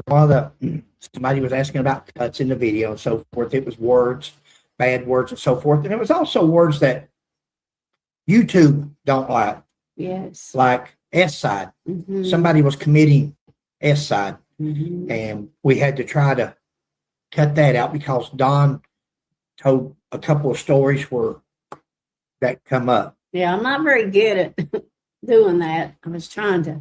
Guys, this video is going to be all over the place because I see a comment here and it says, why limited search? Why limited searches? Now we're going to come back to Don and Candace and different things like that here in a minute, but we're all over the place, but that's okay. It's us. It's our video. It's what we do. We're all over the place. Why limited searches? All the search is going on.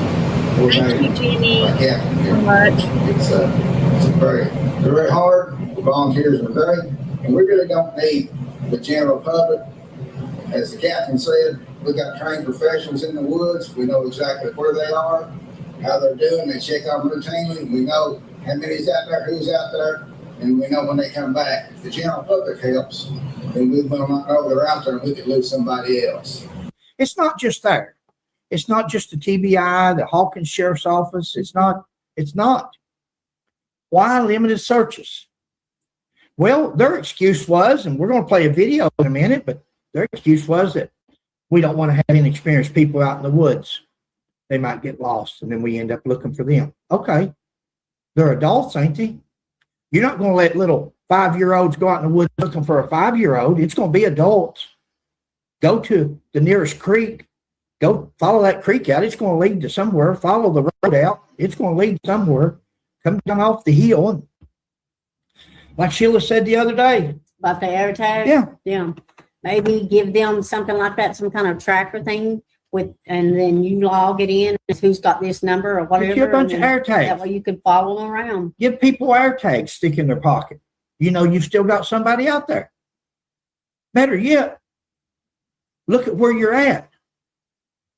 Tennessee, Kentucky, West Virginia, Appalachian people, mountain people, frontier people, frontiersmen. You got to look where you're at. Do I really worry about somebody in Rogersville or Kingsport or Johnson City or Bristol getting lost in the woods? You don't worry about that. That's nonsense. That's not a good excuse. That's not a valid excuse to me. I don't care if there was 1,000 people showed up to search.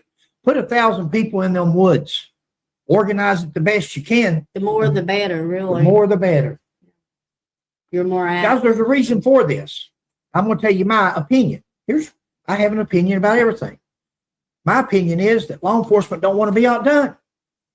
TBI wants to find that child. That's great. Sheriff's office wants to find that child. That's great. The neighbor wants to find that child. That's great. The YouTubers want to find that child. That's great. Does it matter who actually finds the child as long as she's found?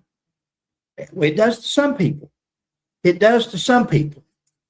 Because if it didn't, and you say, well, we want to have certified searchers. We want to have certified personnel.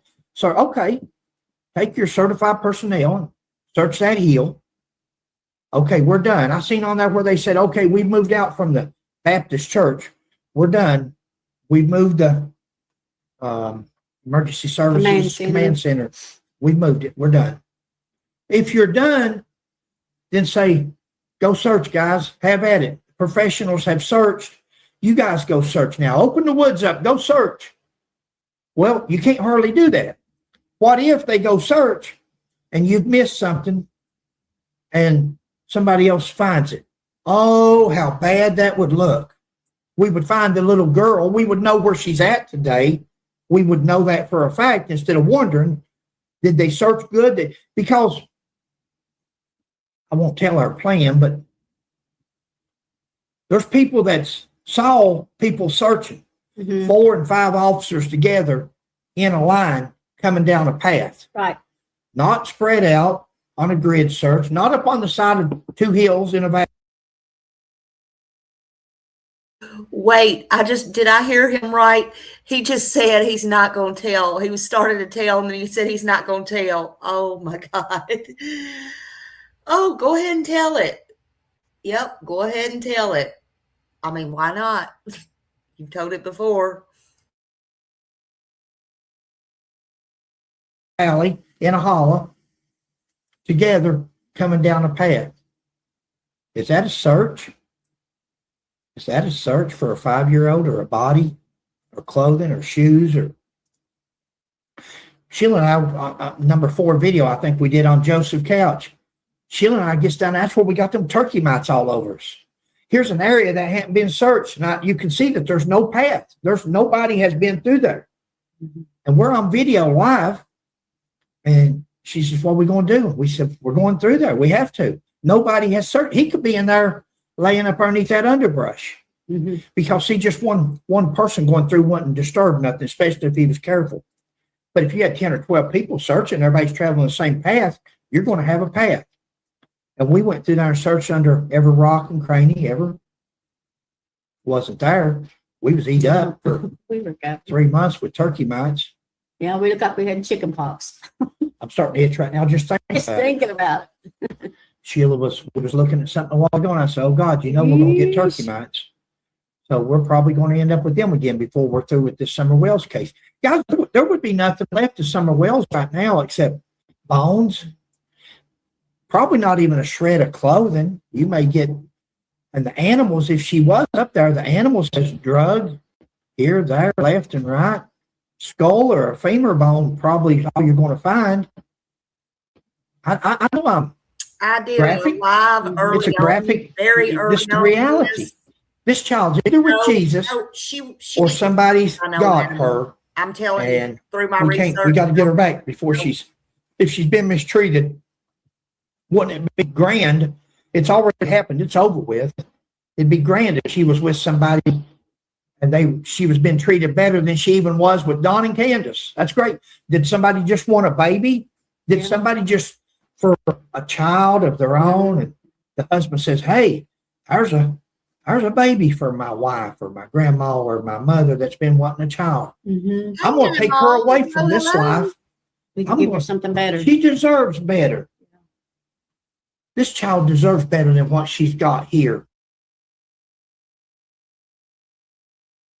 Listen, the thing is, all of their kids deserved better.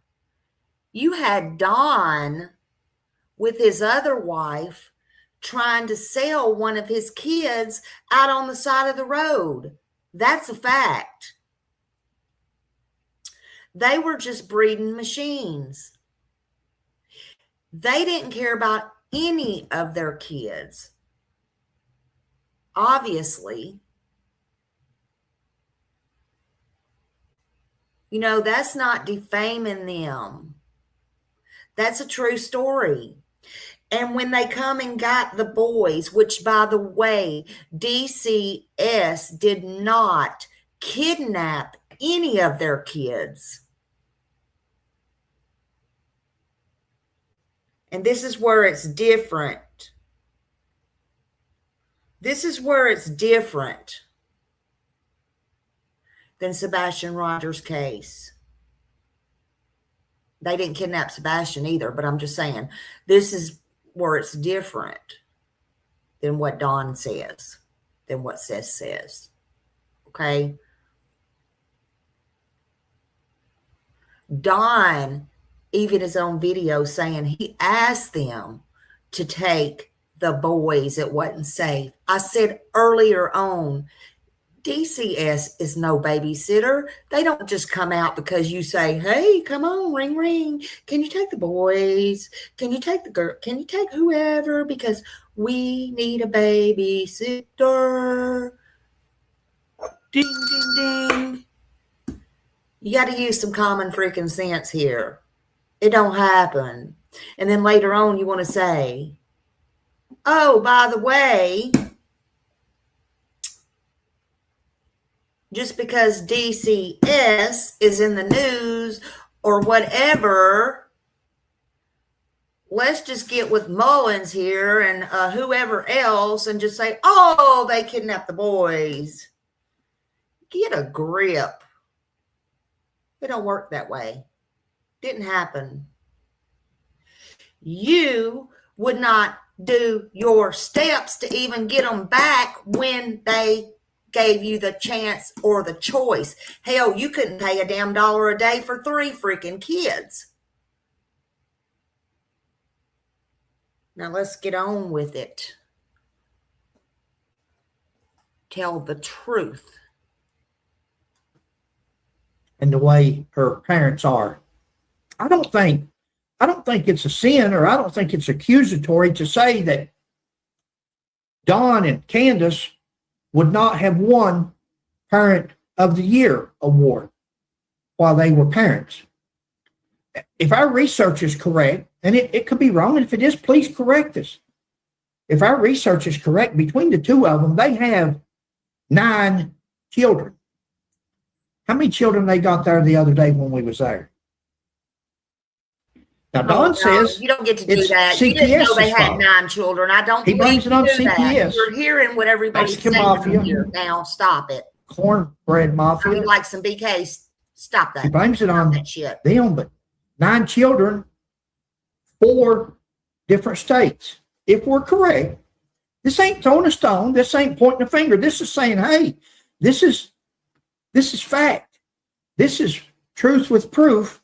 If what we found out is true, we think it is. We think we've looked at the correct. It's hard to get juvenile records. It's hard to get court records and CPS records dealing with children. So we can only go with what we could find, but we think we're correct. If we're wrong, please, Don and Candace, please correct us. Mm-hmm. We want to be correct. We don't want to say anything that's incorrect on your behalf or towards you, but we don't mind saying it if it's the truth, because if it's the truth, you made the bed, you lied. Yeah. Now, again, I was talking earlier.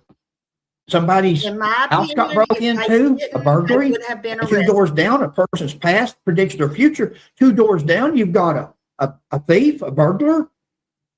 Who would be your first suspect? Well, again, nobody has been cleared in this investigation.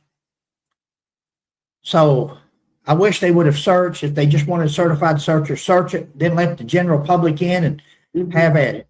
Because this guy we talked to, or this guy we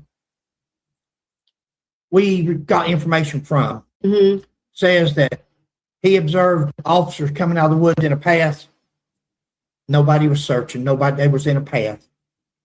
And then they go back and report and say, okay, we've searched this area. We've searched that area. That's not a search, guys.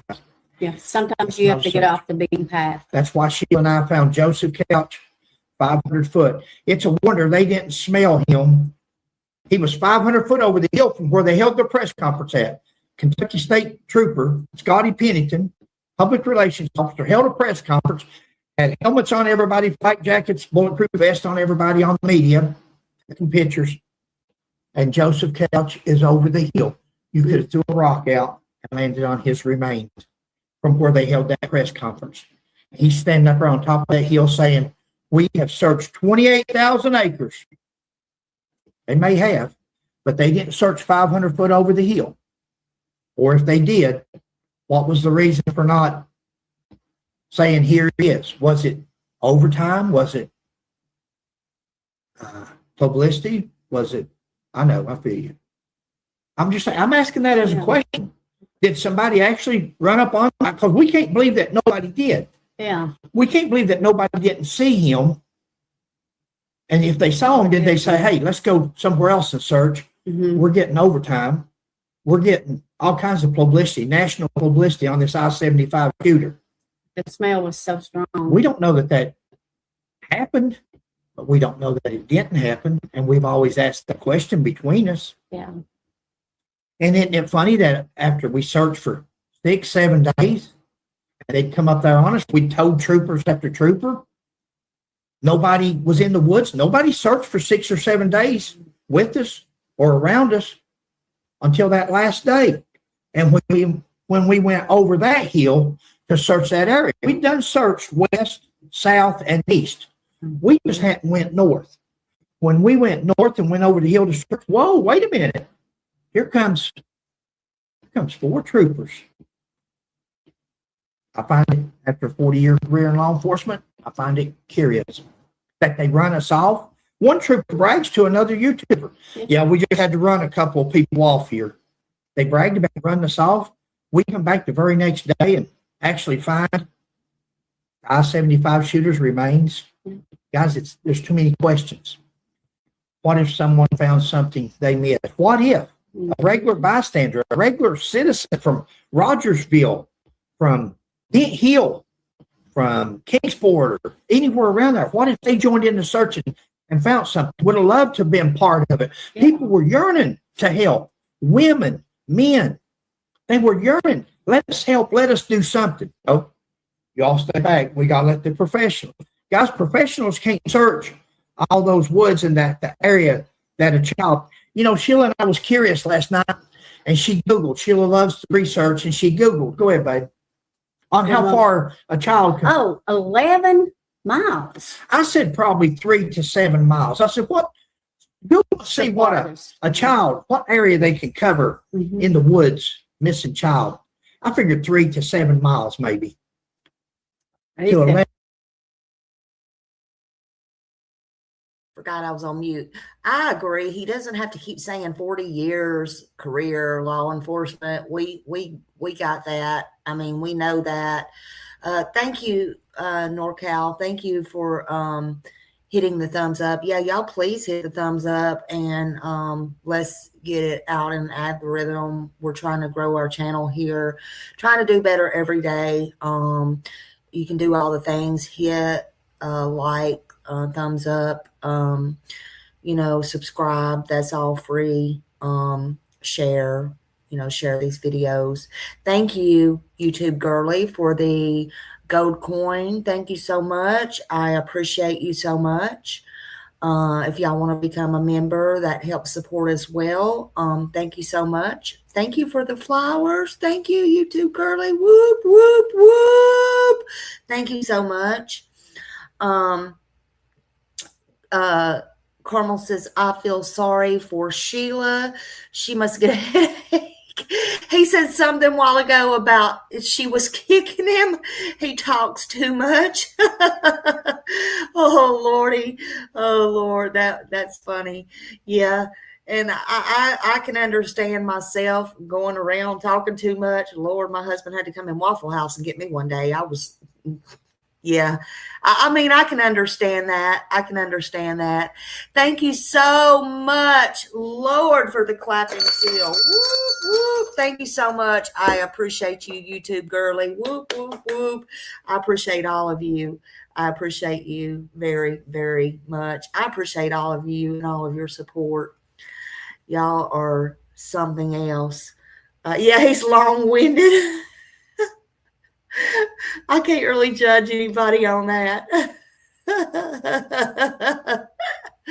That is too funny. That is too funny. Oh my gosh. Oh my gosh. Yeah.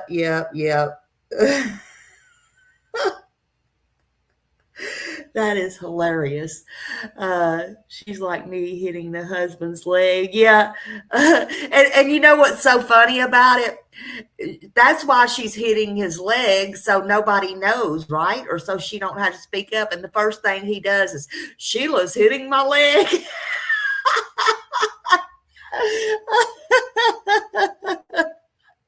Oh my God, telling everybody. So I know she was embarrassed. Oh Lord, honey. Oh, that is hilarious. That is hilarious. Oh my God.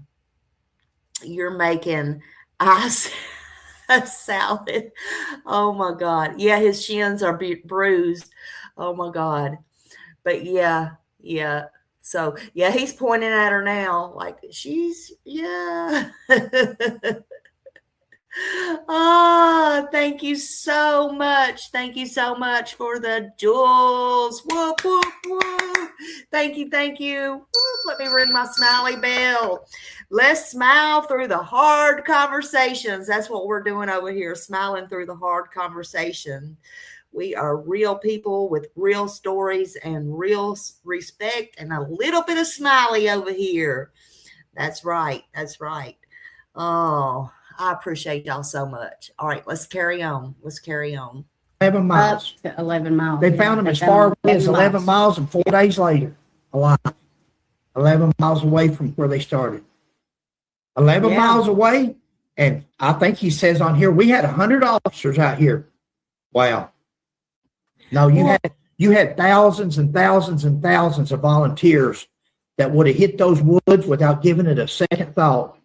The locals there know the hills better than anyone, I'm sure. You know what I'm saying? That's right. They live there. They've been in those hills. They know where every nook and cranny In my opinion, they wasn't worried about somebody else getting lost. They were worrying about who was going to find that little girl. And that's sad. Doesn't matter who finds the child, as long as they find her. As long as she's found. Yeah. That should be everybody's. Now, I'm sure everybody's going to say that. Oh, we don't care who found her. Actions speak louder than words, because if that was true, there would have been multitudes not armed. This is not an armed subject. They said they wanted to protect other searchers. They was afraid other searchers would get hurt from what? From what? Did she have a bang? Did she just rob a store? Was she a threat? A 5-year-old child? This is not looking for Joseph Couch. Joseph Couch shot 17 cars and 5 people. Yeah.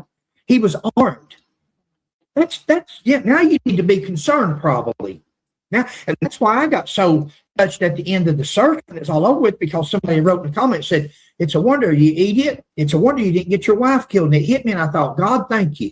Thank God, because that's all that it very well could have happened. Now I'd rather have Sheila as a partner as anybody I've ever worked with. Self-defense wise, shooting wise, anything. But I could have got her killed because she'd follow me to the bad place, probably. I doubt that, but yeah, I think that's what I turned. I don't want to go to Haiti. Hopefully neither one of us will ever see that. But she'll follow me anywhere, and she did. And it hit me, and I really got touched by the way God blessed us, because I could have gotten her killed. I don't myself, but I don't want to get my wife killed. it's meant to be, it's meant to be. But they're not Well, looking that's the for plan. they're not looking for an armed subject. They were looking for a child. Makes Unless no they have sense. someone in mind, maybe that. Makes no sense to Oh, us. wow, NorCal. Guys, we said we were not throwing stones, and we're not. No, please We're don't have not. that. But as investigators, we also have some questions, and we also have opinions. When we say opinions, we're not throwing these opinions at anybody. We're throwing them out there.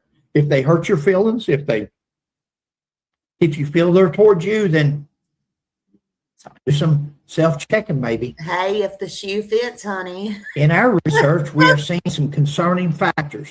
Mhm. We've seen He said criminal that histories. almost fell over. We've seen criminal histories. Criminal history don't lie. You were either convicted or charged or investigated or for a criminal offense, or I you wasn't. agree. If you I agree wasn't, 1,000%. we're not even going to mention That those names. But if you wasn't,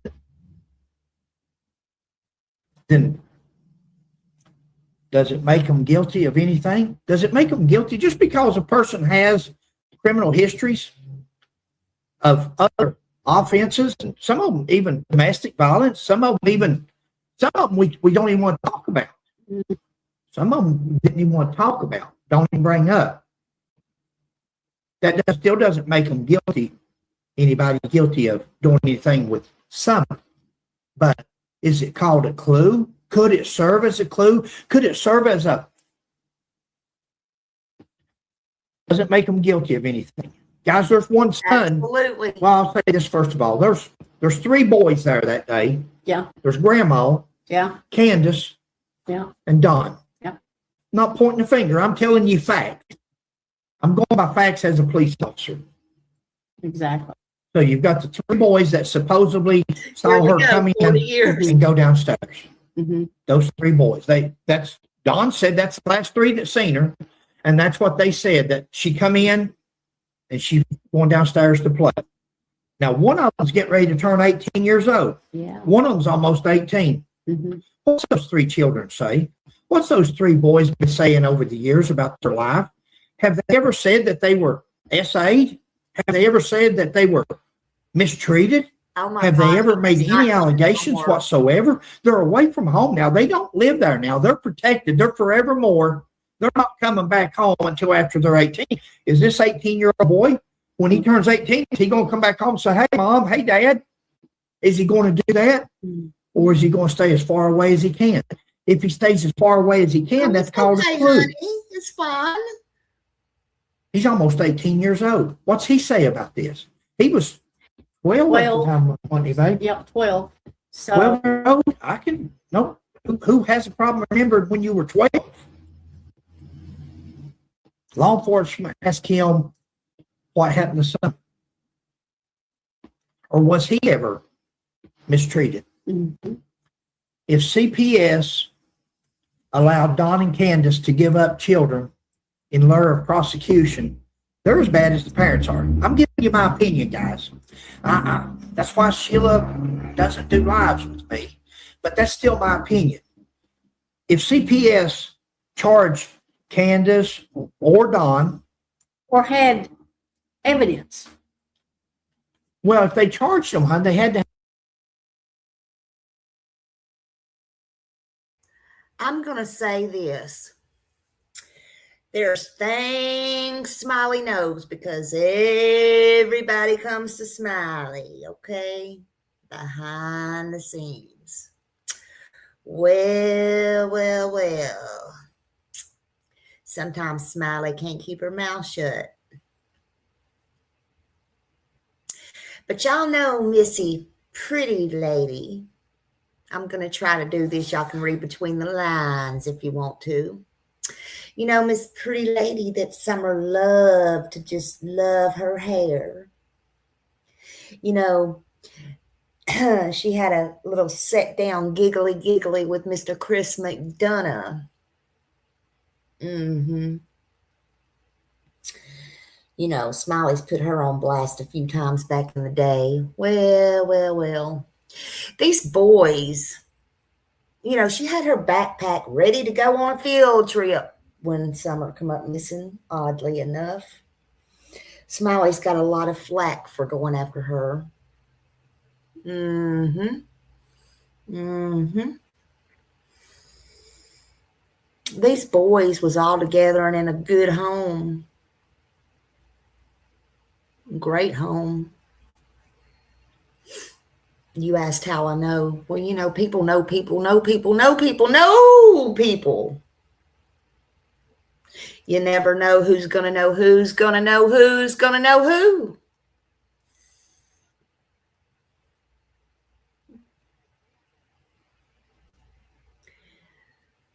It's such a shame the way Dawn and Candace has hindered their boys from having a remarkable, good, great quality home. To the point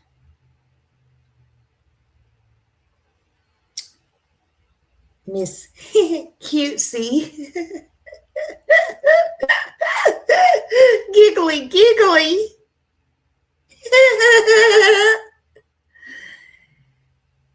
even went to a supervised visit there, from my understanding.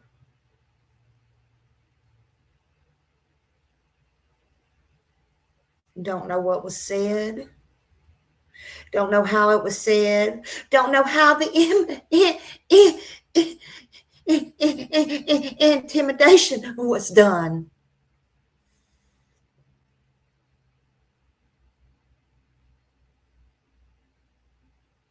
But I know somebody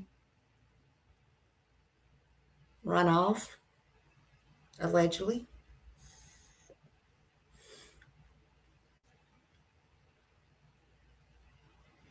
Maybe just with their thoughts.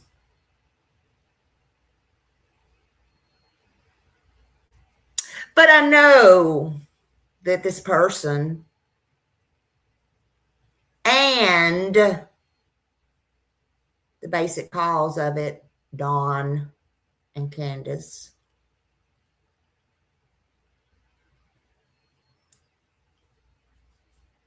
is the cause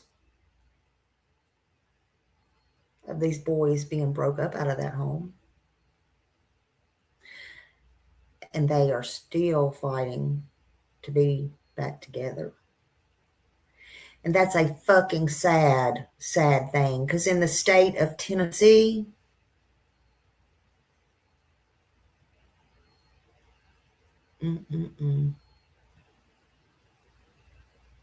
once you're taken out, no fault of fosters.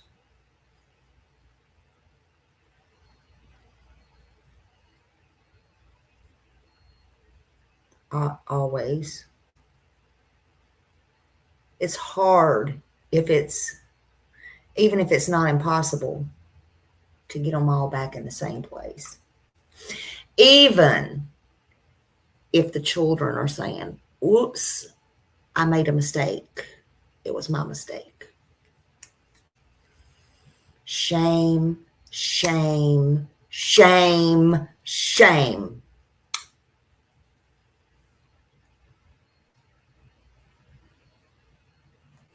Oh yeah, honey. I walked up in that MFer up in Tennessee. I sure did. Hubby come out. I go out to the car. Hubby's like, where you been? I've been to church. I went in the church. He knew I went in the church. I've been to church service, honey. Sure did.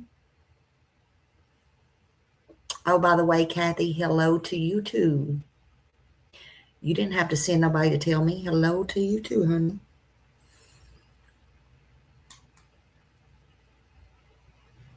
I saw that comment.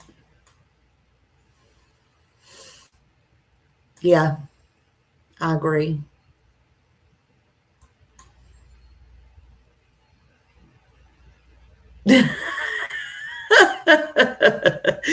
I went in and didn't come out for a long time.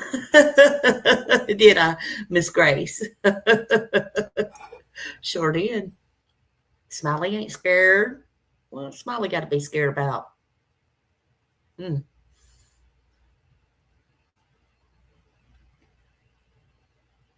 Exactly. Thank you very much for that. Exactly. Makes you wonder. But now don't get it twisted. I am speaking, read between the lines. I am speaking after these children were placed, after these boys was placed. Let me get back to my regular scheduled program. Have evidence. Okay. If they brought a charge. Now, in that last video, Candace says she's never been charged with the crime. Well, we found otherwise. If it's the right Candace Bly. But Don says, well, you've been charged, but it was dismissed. She said, well, yeah, I was charged, but it was dismissed. And I said, do you care if I ask what the charge was? No. It was bad. It was bad. Don was honest with us. He was forthcoming, but what was it? What was it that CPS had enough evidence on, I assume, Candace, to charge her criminally or with a summons or a warrant, a charge? Because he said, well, you were charged, but it was dismissed. If it was dismissed, there had to be a charge to dismiss. Okay. And if it was charged, there had to be at least some type of probable cause, some type of evidence that would justify a judge signing charges on her or a prosecutor and saying, hey, yeah, we can prosecute this. Now, why is it that charges were dismissed? Was it a ploy? Was it a means to an end where social services said, hey, CPS says, hey, let's charge you with this. They don't have the money for an attorney. They don't want to be aggravated with it. They don't know what else is going to come out. They'll get scared. They'll make a deal. They'll let us have 3 boys. Let's do it. It's possible. I've seen, in 40 years, I've seen everything. That's why I don't trust a lot of people. Some people say, Fred, you don't trust nobody. It's about right. I don't. I've seen it just because somebody carries a title or a badge. I said it to him, and I meant that part. Just because somebody carries a badge doesn't make them honest. You don't get honesty and integrity and character from a little piece of metal around with you. Don't do it. Now that we agree on. Now you're getting somewhere. If they dismiss charges on Candace for some kind of bad charge, any one of them children, just in order to get custody, they're as bad as she is. Thank you, Nina. In my book. Because if you got enough proof and you got enough evidence and you got enough to convict her, then you're going to be taking the kids anyway. Right. Why not put that person? Why not get a conviction on that person for what you got? That's just my opinion. Again, I didn't charge Candace. I'm not pointing my finger at Candace. Dawn says that she was charged. She said she was charged, but it was dismissed. That's their. We're going to bring up some videos here in a minute, and you guys may understand things a little bit better. You said that an hour ago. Don said he had 7 alibis. Candace has none. We're going to talk about that. This goes back to the part of where I say where 2 or more or together, one will talk. Yeah. Where 2 or more are involved, one will talk. Mm-hmm. Don says in a tape interview, evidently. Yeah. I've got 7 alibis. Candace has none. Mm-hmm. She's going down. She's going down. Candace has nothing. Guys, that's not Fred and Sheila pointing the finger at Candace, pointing the finger at Don. This is what Don has said. That's his own words. We've heard it on tape. Yeah. That's his own words. Don says he has 7 alibis. Candace has none, and she's going down. Down for what? Is that a clue? Should that be a clue to law enforcement? We're going to discuss law enforcement in a minute because I'm not shy. I'll tell you in a minute what I would do if I was in charge of this investigation or what I would have done. But we'll get to that. Hindsight's 2020. It's easy to point the finger, but why wasn't Summer given a physical when CPS became involved in if abuse was suspected? The day before when they were there. The day before, they cleared them. Yeah. Don says that the day before that she disappeared, CPS showed up along with the supervisor and they closed the case out. Well, if that's true, there was 2 mattresses laying down in the basement floor. One where Summer and her brother slept, and another mattress where Dawn and Candace slept. Right. With what looks to me like porn on the TV. On one video I saw, some woman raising her shirt up. Looked to me like it was blurred out, but looks to me like porn.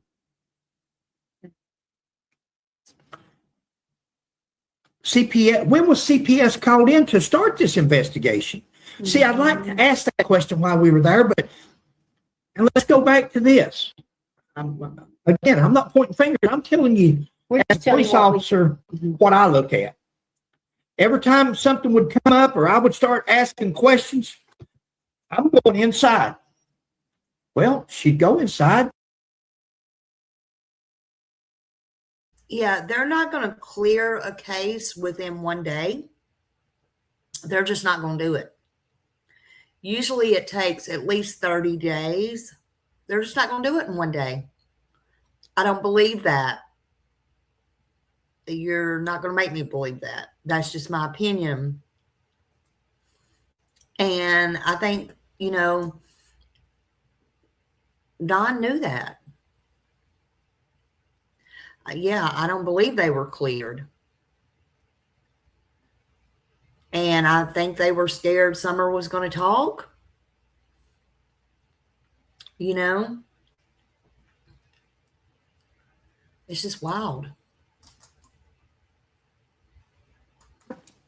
And then she would come back outside. I don't want to be on camera, but she's back outside. Now it's her house. She can go and come as she pleases. I have no problem with that. Exactly. But when I would ask another question, what I would think was relevant, or Sheila would ask a question, here, talk to this one. Or she said, tell you if they want to know anything to call sheriff's office or TBI. Every time a question was asked that may have been relevant, it could have been a coincidence, guys. Could have been a total coincidence. But when a person goes into a frenzy when you're asking questions, or could it be they're just inebriated? Marie, I don't know if you heard me or I don't think it was yesterday. I think it was the day before. But I agree. And polygraphs don't stand up in court. I'm personally glad. Hey, Susie, you're fine, honey. It's okay. I, myself, personally, the only thing I'm glad that anybody in the world does polygraphs for is I think it shows that, you're willing to clear yourself, whether you pass or not. And, we can all go, oh, they didn't pass, or, even me, because we can have our public opinions. I think it does kind of sway public opinion. But if you're willing, in my opinion, to take it or not, especially if you're, the parent or the last one with the person or whatever. And that goes as far as if you're with a missing person or if you're in a store and money comes up missing or whatever. I think that's what it's good for, but it don't stand up in court. I just think it's, a good tool. I think it shows whether you take one or not. Why lie about it? But as far as why are they not cleared if they pass one, you're saying they would have been cleared. Not necessarily. Because again, they don't stand up in court. Can they be used in court? Sure. And they can also be thrown out of court. I know for a fact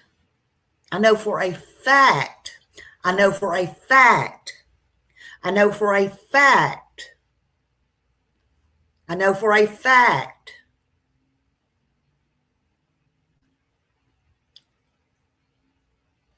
somebody very reliable saw Candace's in her car. Now, they didn't ask her to bring it out or anything, but it was in her car. You would think if she passed it, she'd have been more than happy to show it, bring it out of her car, yada, yada, yada, but she did not. Now, allegedly, and I am saying allegedly because I don't know it to be a fact, but allegedly, rumor is Don took one and lost those papers at the jail, or they at the jail lost those papers. Well, if that is true, if it's true, I don't know, but if it's true, why didn't he make it a point to go back down and get a copy or see to it that somebody pulled those copies for him? I don't understand. But yeah, that's the way that works, Marie. Thank you for that, though. But yeah, they would not have been cleared just because of that, whether they passed or they didn't. Yeah, they said somebody stole them. Grace, thank you. Could it be that they're really upset because they're missing a child? Mm-hmm. Could it be that they're trying to redirect and change the direction of that question, or don't want somebody answering it? Could it be D, all the above? It could be any and all. Mm-hmm. Didn't you all find it suspicious? I did as a police officer. Not enough to say, this person's done this, this person's done that. We're not doing that. We're still not claiming they done anything wrong. We don't know. But when you put all these clues and all these things together, CPS, why didn't CPS take, that would have eliminated all the rumors of her being SA'd or any of the boys being SA'd. Had social services just said, hey, it's our policy, and if it's not their policy, it should be. It's our policy to take these children for a physical. First thing we want to do is go get all the children examined. We've had a complaint. We're going to follow it through. When it's all said and done, everything will be clear, and you know it's right, and we know it's right. That's the way you do it. Wouldn't it have been something if they'd taken her for an exam and the boys and then interviewed them? I wonder how many times has we call it social services. How many times have they been there? Good question. Good question. Is that that's a good question. Is that is that the only complaint they've ever had in the children's lives? Yeah. Yeah. Guys, there was 4 other states. I don't know if I covered that earlier, but the 4 other states took 4 different states took different children. They've had 9 children, and children have been taken in 4 different states. Is that CPS? Is that a conspiracy? Because there's nobody better at claiming everything to be a conspiracy than Fred McCoy. I think everything's a guy asked me one time, he said, Fred, why's everything got to be a conspiracy to you? Well, because I don't trust nobody. But even a person that believes everything's a conspiracy, I have a hard time believing that 4 different states conspired with each other, and their goal was nothing more than to delete these 2 people of their children. That's hard to believe without cause. If it was one state, they took them all or done something, you could say that. 4 different states, CPS came involved. If abuse was suspected, why did they not take those kids for medical exam? All kids should have had it. Don says that they were cleared that day. Yeah. That they said, okay, everything's done. Guys, from the videos that we've seen from back then to now, it doesn't look like a lot of stuff has changed. On the video that the detective did. He went through the house with Candace showing him around. He went through the house. That's where I saw the video on the TV downstairs where he's going down the stairs. Now, in our opinion, Don, Grandma, Candace, and 3 boys may know more than the police have been told. Now, guys, we're not accusing. No. But we're saying, in our opinion, we believe that they may know more. It may not pertain to them actually doing anything or being involved. I don't want to condemn. No. I don't want to critique. I don't know what they've done, but it doesn't seem to me like they've been interviewed correctly or interrogated, or I just don't see it. I think these people should have been questioned more in depth than, and I'm going to tell you my strategy at the end of this video, what I would have done or what I. Kiki, I think that it's possible that some more people might know. I don't know now. Over all these years, I kind of doubt it. I think they're just thinking it, but it's possible. I think people's kind of put things together. It's possible they might have confided in somebody, or I don't know. But I think everybody on the YouTube, or not in the YouTube streets, just in general all right, let me say this. Yeah, everybody, I was saying it right. I think everybody and their brother has been accused of taking Summer, including myself, including PG, including Benny Key, including everybody. Everybody, Jody Sue, all the neighbors. It depends on what day it is with Don and Candace. Hell, I wouldn't be surprised if they didn't in the future blame Fred and Sheila. Just saying. But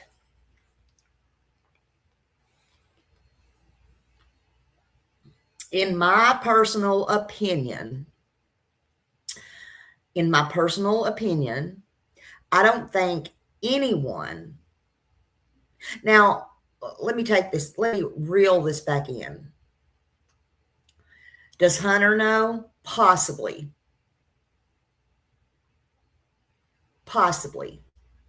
And that may be the extent of it. Did Allie know? Possibly. And possibly, that might have been the extent. But anybody else? No.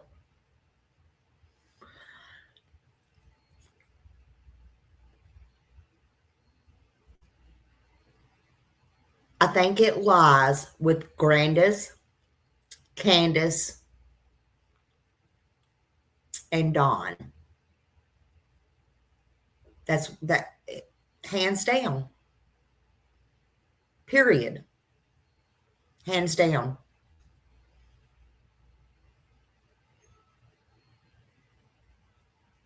And I think it will either one of those will fold.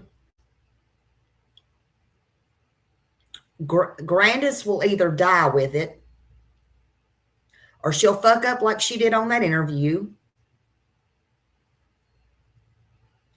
It's possible. I'm going to say this. It's possible, in my opinion. It's possible, in my opinion only. And I know what y'all are going to say, but it's possible, in my opinion, that Grandis and Dawn concocted this whole damn thing without Candace's knowledge. It's very possible. Sadly. And I can't believe I just spit that out here But nobody's forgot about that damn old woman.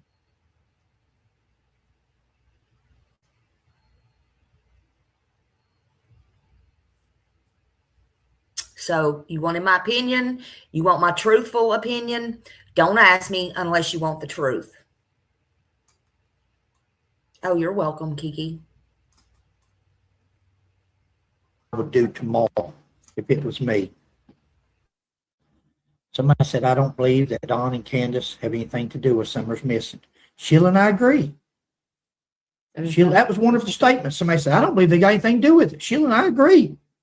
We want to reiterate, as of right now, there's no evidence of them being involved. Thinking somebody had something to do with something and having evidence is two different things. We don't want to convict them on opinions or thinking. My opinion is that they need to be looked at harder, more closely by some good investigators and put the facts out there and put reality out there. And that's my opinion. If they lawyer up, they lawyer up. If they lawyer up, in my opinion, that's a clue. Because what parent lawyers up if there's nothing there? There's no reason to lawyer up except to make a plea deal. And I'm hoping that's what happens later on if anybody is guilty of this. Mm-hmm. Sheila and I agree and want to reiterate. We have no evidence whatsoever that would allow us to point the finger at Candace and Dawn. But just like TBI and Sheriff's Office says, nobody's been ruled out. Mm-mm. And I don't think from the research that we've been doing here in the last few days, I don't think they should be ruled out neither. They're not ruled out. They shouldn't be, according to the police, not been ruled out. We also like to reiterate that Tennessee does have the death penalty. Yes, Sheila done some research on that. We were doing that last video, and I said, I don't know if Tennessee has the death penalty or not. Well, while I'm talking, Sheila's over there, and she says, before we got off that topic, she said Tennessee has the death penalty, and they do. And they have no time limit. Hold up. Am I hearing that right? Did he just say he's a 40-year cop, ex-cop? He lives in Kentucky, just right there. And am I understanding he had no idea that Tennessee had the death penalty? And look, I'm not trying to throw any shade, but we have the only girl that is fixing to be put to death and is news on Tennessee death row here in a couple of months. Are you freaking kidding me right now? Krista Pike, that's right. I mean, you would think, I just can't get over this, although I don't have much time. Maybe I'm just a news freak or something. Although, I mean, everybody knows this. Even people that don't watch the mainstream media or is in around Kentucky, even in the boondocks, and they travel, they know. I wasn't sure I heard that right. And yes, honey, y'all need to be studying up on this. This is fucking history right here. Pardon my French. And this has been going on. This is not something new. This is for reals, honey. That just blew me away. Do they have the death penalty? Let me look that up. What? Say what? Why are you working on cases in Tennessee? Let's go. Limitations on certain charges such as murder and such as that. No time of limitations. Who wants to go through life with this over their head? Who wants to go through life? When that knock is going to come to the door. Or even if it don't come, just the guilt. If you've got a heart, and I believe everybody's got a heart and a soul. I believe everybody's got a conscience. That's why God gave us a conscience. A conscience You can call it a conscience. That's a name for it, but that's God. Your conscience is God. And when you get ready to steal that set of glasses, God says, "Oh, that's them yours, Fred? No, they're not mine." When you get ready to steal that, whatever, is that yours? Whatever. Is that yours, Fred? No, it's not mine. That's your conscience. That's God talking to you. And when you've done something bad or wrong, and especially one of the 10 commandments, thou shalt not kill. Thou shalt not kill. That's one of the 10 commandments. But he also says you can be forgiven. Got to ask, you got to be redeemed, come clean. And more important things than freedom in this life. We're going somewhere after this. As much publicity as this case has gotten, no doubt a prosecutor would seek the death penalty in this case if it's solved. There's no doubt in our mind that the prosecutor there in Hawkins County would seek the death penalty in this case. No doubt. If there's not a plea agreement where the party or parties have voluntarily come forth. Guys, that's where you get your lawyers at. I'm not talking to any particular person or people. I'm talking to whoever took that child or knows where that child is. I have a feeling that child is in those woods. She could have gotten mad. Well, we don't know that she actually went to the basement. We don't know that that's where she went from. We don't know. We know what everybody's said over the years. Don't always, you can't believe everything everybody tells you. Again, I don't want to point the finger at people, but has people told lies? Has people fibbed? Has people made up? I've got 7 alibis. She has none. She's going down. Down for what? Does that not raise curiosity? What did he mean? What did he mean? We don't know that she went out that back door. That's what people said she did. We don't know that. Don't always believe everything you're told. Don't believe nothing you're told. Investigate. If there's not a plea agreement where the party or parties voluntarily come forth, guys, all you got to do is get you a good lawyer. You can get a bad lawyer and let him go to the prosecutor and say, "Hey," who the prosecutor there is, "but hey, I've got a person or people and they want to come clean about the whereabouts and what happened to Candace, to Summer. What will you offer? What can we do here?"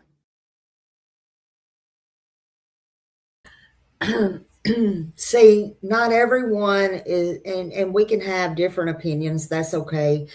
There's a lot of things I can agree to disagree on.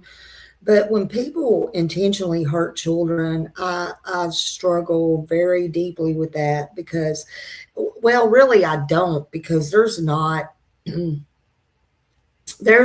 I can forgive, and I know this in the Bible, God can forgive and all that. And I truly believe in God. I believe that, but one thing I just can't personally forgive is hurting children. It's I can't. To me, children deserve love. They deserve to be safe and protected. They deserve a chance to grow up without fear. They do. And when people as an adult, or even especially as an adult, deliberately steals that innocent from these children, the damage is done. It lasts a lifetime. The trauma, these children never get the opportunity to heal. Some of them, they don't. Some of them never get to grow up because of your actions. I don't respect you when you hurt a child. I'm sorry, I don't. Everybody has their own beliefs, and that's all fine and good. It don't mean that I don't respect you and what your beliefs is or who you forgive. You know, I may love you. You can't help how you feel or how you love or, you know, what your mind thinks. That's okay. I still appreciate and I still love you. That's fine. But don't expect me to give a damn about somebody that's hurting kids. I just simply can't do that. I can't. Not when children has intentionally been harmed. I believe there should be accountability. I believe there should be justice. I don't believe there's any excuse in this world. And same goes for animals. Fuck it. If I see you on the side of the road and I'm driving down the road and you're kicking a fucking animal, I'm going to get out and beat your ass. I'm sorry, or I'm going to try. I might get killed in the process, but don't do it around me, honey. God knows, don't put Smiley on that road. Better turn me the other way. And there's no comparison between animals and a human. I know that. I'm not freaking stupid. Don't let me see it. But don't choose to do that shit. Not around me. They didn't choose to be here during your 5 minutes of pleasure. That don't mean I support hate. I don't support no vigilante bullshit. But it means I can't handle it. I can't. It means I believe in our legal system. It means we should hold offenders fully accountable in our communities. And we should do everything possible to protect our children from abuse and exploitation. And if you're a survivor or someone who loves a survivor, I want you to know you all matter. Your story matters. Your healing matters. And nobody has the right to tell you how or when or whether you should forgive. That's a deeply personal decision. Period. Period. God can forgive. He's the creator. Well, we want to know where she's at. We want to know if she's deceased, where the remains are. We want them recovered. How did it take place? We want everything truthfulness. If they catch them in one lie, we will do this, and this. I don't know. I'm not a prosecutor, but I guarantee you a prosecutor would work with an attorney, because a prosecutor like Sheila and I or anybody want to know where this baby's at. Mm-hmm. And especially if she's alive and been abused. Definitely. Remember, where two or more are involved, one will talk. Let's talk about that. Let's talk about that. Okay. One will talk. One will talk when they get mad. Yeah. They get angry. 7 eyes, she has none. She's going down. I don't know. Is that, again, that's very concerning to hear somebody make a statement like that. Mm-hmm. It is. They get vengeful. Yeah. They get scared that the other person's going to talk. See, people get scared. Mm-hmm. I want you to. If there's two involved, they may just be one person involved. And again, she may have just wandered off. It may have been an accident. We're going to talk about something here in a minute. Sheila brought up that may be an accident, but either way, we've got some kind of a cover up. We don't know where Summer's at. Right. But is it not concerning to the other person that maybe someday, do you think that, let's hypothetical. Okay. Do you think that if Candace and Don were involved with the disappearance of Summer. Candace and Don are drinking. Thank you, doing Billy. other Thank you things. so much. And Candace hears Don make a statement like that. I've got 7 alibis. She's got none. She's going down. Is that going to concern Candace if she's done anything wrong? Sure. Is that going to cause concern for her? Will cause her to panic. Every time they get inebriated or intoxicated or not thinking correctly, do they have to worry about the other one being picked up on a charge or something, then saying, hey, I'll make a deal with you. I'll give you. And boys, I'm going to tell you what. If somebody ever makes a deal on this, the other one's getting the death penalty. Yeah. You can believe it. Oh, thank What you Sheila again, say Billy. earlier. Thank you. Whoop, whoop. There's what you said earlier. Thank you, Kiki. Whoop, If whoop. one talks, the other one walks. One walks. Yeah. That's sad to think that the justice system, we would have to let one go. But Yeah. If they talk, they walk. would a prosecutor do that just in order to find out what happened? I would hope he would. Yeah. 2 more.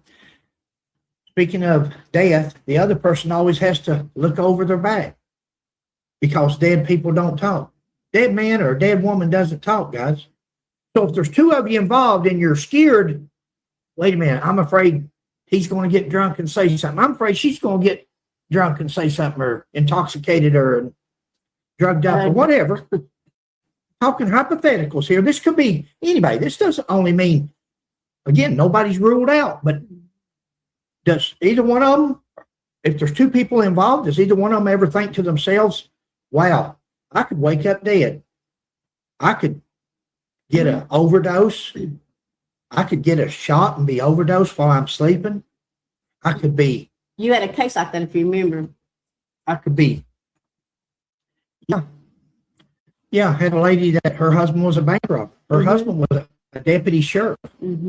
Pike County deputy sheriff in Kentucky. I was a detective, my partner and I.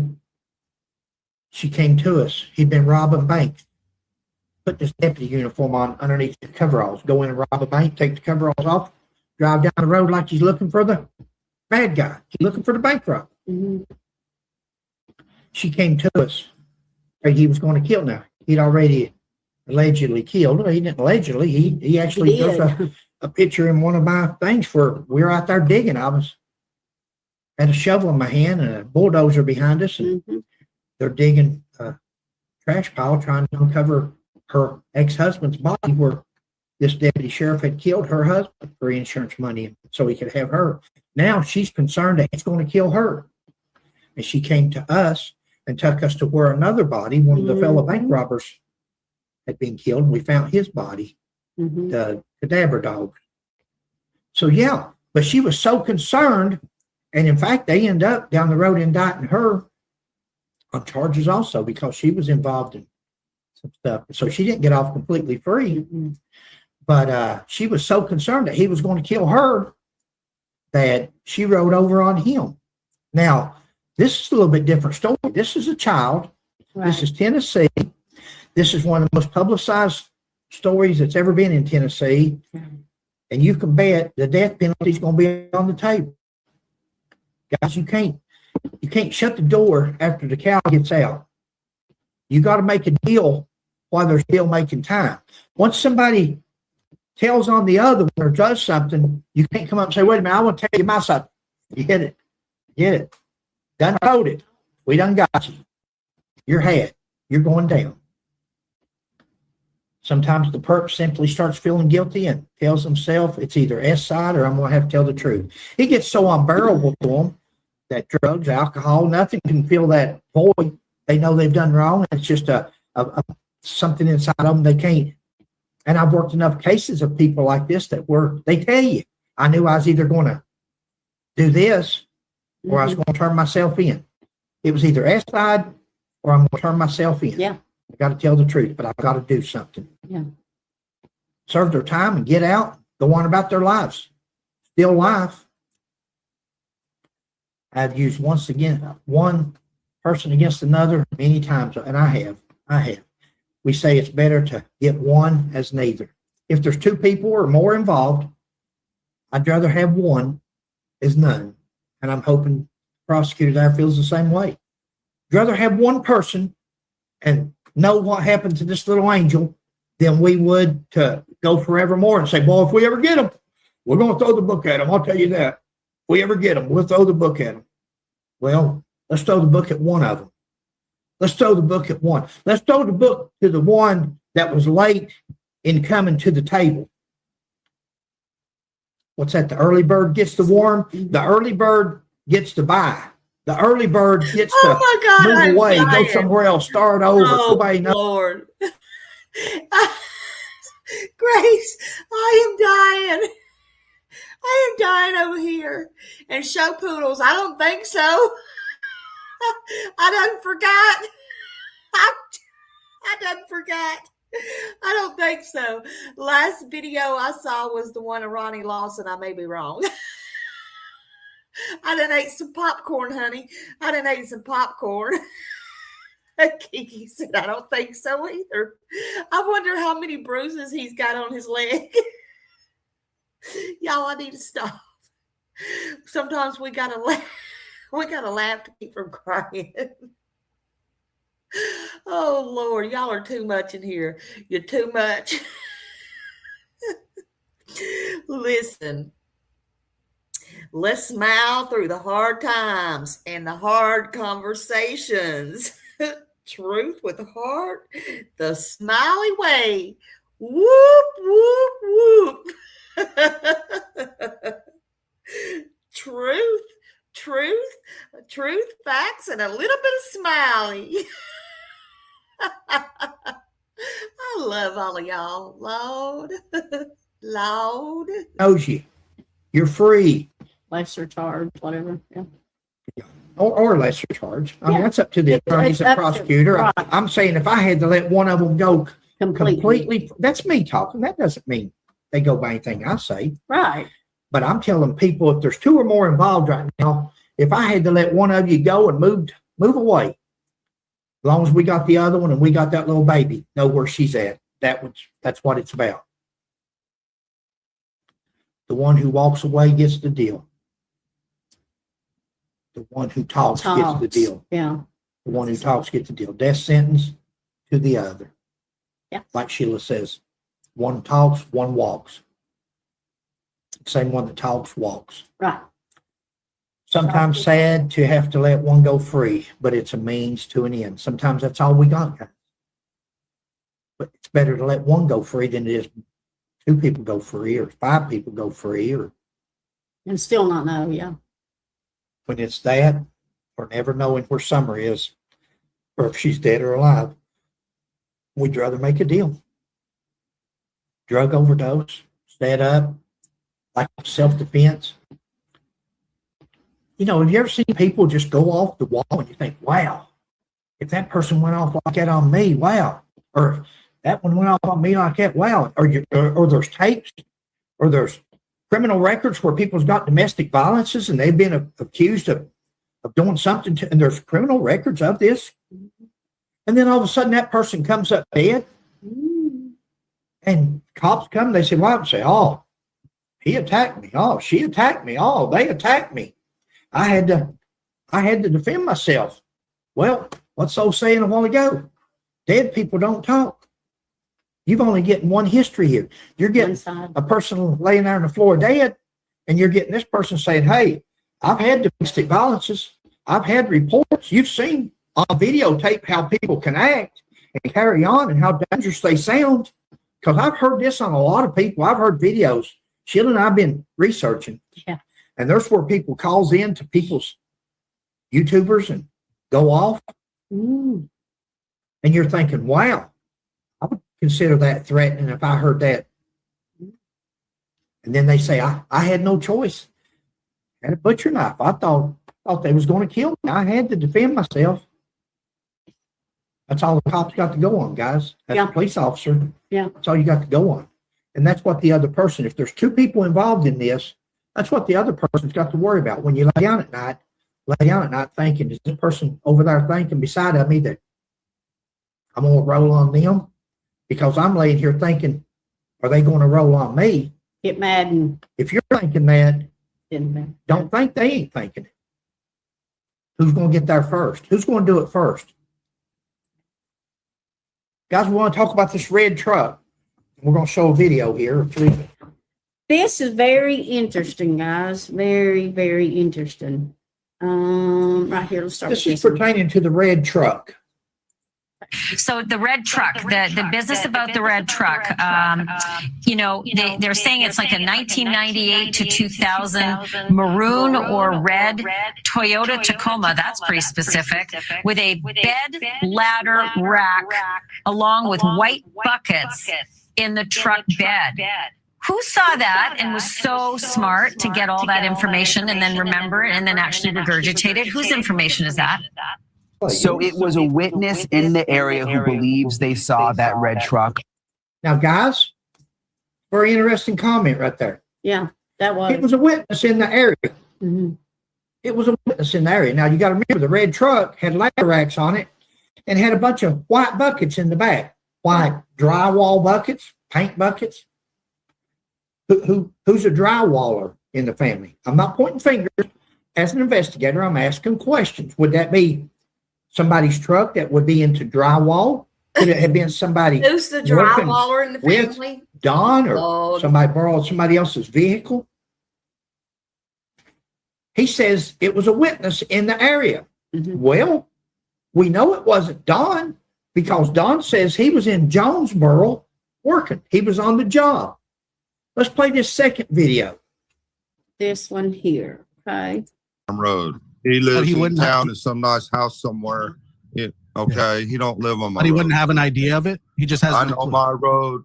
I know my road better than Ronnie Lawson does. I'll tell you like that. I'm I not would trying agree to with be that. against him or whatever. Okay. Mm-hmm. I'm the one so that that's took the just not pictures true. of that red truck. Whoa. Came back up on us. I hope they caught that. If they didn't, then we can, Yeah.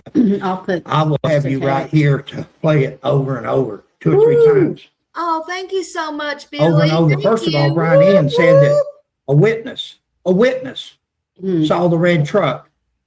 A witness couldn't have been Don because Don's on the job in Jonesboro. Right. I Here, would love to Don see is them on an both interview with talk somebody. together. and he says, I'm the one that took the picture of the red truck. Yeah. Now, we could be misinterpreting something here. We could be wrong, like I always say. We don't understand that because we're going to let you hear another comment in a minute because that was Don. That's his Mhm. voice. That's him. And he just said that I'm the one that took the picture of the red truck. Well, Brian Eden says that the red truck was identified the day that Summer come up missing. Right. Well, when she come up missing, Don was supposed to be on the job somewhere. Mhm. Now let's play this one here and see if you guys. Again, I'm not pointing the finger. We're showing you the difference in stories and how they contradict themselves. And when you have stories and things that contradict themselves, that person may want to be looked at a little bit closer. So here's the other one here. Relate with and socialize with. So we don't know anything about, no red truck, or we hardly know many of our neighbors. I mean, because. Put it on us. Okay. Did you guys hear that? So it sets in your mind. Mhm. We don't know nothing about no red truck. Right. Well, Don has just told a lie, in my opinion. I'm not pointing the finger. I'm not saying he's responsible for his daughter's disappearance, but I'm telling you There's discrepancies here. that he's told 2 different stories. Mhm. He says, I'm the one that took the picture of the red truck. Yeah. And then he says, we don't know nothing about no red truck. Which one is it? Did he take a picture of a red truck? Or does he not know anything about a red truck? We don't know. We don't know which one it is or whether it would even have any relevance. Brian Eaton says that the red truck had came up. A witness had seen the red. Who is the witness? Who is that witness? Is that witness somebody from the sheriff's office that says, we got a picture of a red truck here and they just wanted some evidence to put out? And Don gave them this picture and they said a witness gave us this. Wait, that's not a witness. That's a possible suspect, and that's a suspect that should be on the job in Jonesboro. How can he give you a picture of a red truck that was there that day when he's not even around there, supposedly? Doesn't make sense there. Doesn't make sense, guys. It doesn't add up. It doesn't pass the taste test or smell test. Nope. Talk about the red truck. We wanted to show 3 videos. We showed them. Again, assuming the sighting of the red truck was true, were there drywall buckets in the back? Was it supplies a drywaller would be carrying? We know Don's a drywaller. See, I'm not pointing fingers. Just because we bring out, guys, in an investigation, when you bring out certain elements, certain criteria, that doesn't mean but you've got to rule people out. You've got to be able to say, hey, but when you're showing a truck with a ladder rack and white buckets in the back, 5-gallon buckets, which is either drywall or paint, and you've got a person of interest that's a drywaller, that raises suspicion. That needs to be looked at closer. But if he says he was the one who reported the red truck, it wouldn't have been him. He couldn't have been because he was at work. Could this so-called red truck be from an employee or a former employee? Could somebody be trying to point the direction? It happens. 40 years, I've seen it all. Could somebody be trying to point the direction toward another drywaller, another person? I don't know. I'm asking a question. Right. Most people know you need a body or a witness for a conviction of murder or overwhelming circumstantial evidence, such as phones pinging off certain towers that shows that you're in that area, or traffic light cameras, etc. Overwhelming evidence, and overwhelming evidence that a lot of prosecutors wouldn't even fool with. A lot of prosecutors don't fool with overwhelming circumstantial evidence. Circumstantial is something other than physical evidence or an eyewitness. Circumstantial, it would have to be so overwhelming because, guys, once you charge somebody, indict them, try them, and they come back with a verdict, that's over with. That person can't be tried for that again. That's double jeopardy. So I can see a prosecutor not wanting to take a chance with no body or with no witness. I can see that. Okay. Most criminals know as long as that's my story and I'm sticking to it, they're good. Most people know, guys, that's my story and I'm sticking to it. Or I've lawyered up. Talk to my lawyer. However, they can never, ever be positive that the other person may slip up and get mad or sell them out. That's the good thing about if there's 2 people. If there's 2 people involved in any of this, then that's the great thing, because someday maybe one of them, before they die or before something happens, Billy. maybe one of them will squeal on the other. One of them. Billy sent 10 jewels. I said, if you see something on a video, you don't like it, let us know. We'll edit it. You guys hear me say that when I left? Yeah. Some people commented that in the comments. And I say, hey, I told him, and then I told Candace. When I told Don, he said, whatever. That's right, Bama Cat. But I said it to both of them. Some people say, why would you edit? Well, would you edit, or would that be a clue? Would you edit, or would that be a clue? If a person calls you up and says, hey, I don't like where you put in there about this, where Candace had a reporter. I don't like this. Would you edit, or would that be a clue? What the frick? That would be a clue. Why wouldn't you like that? If there's nothing wrong with it, if there's nothing.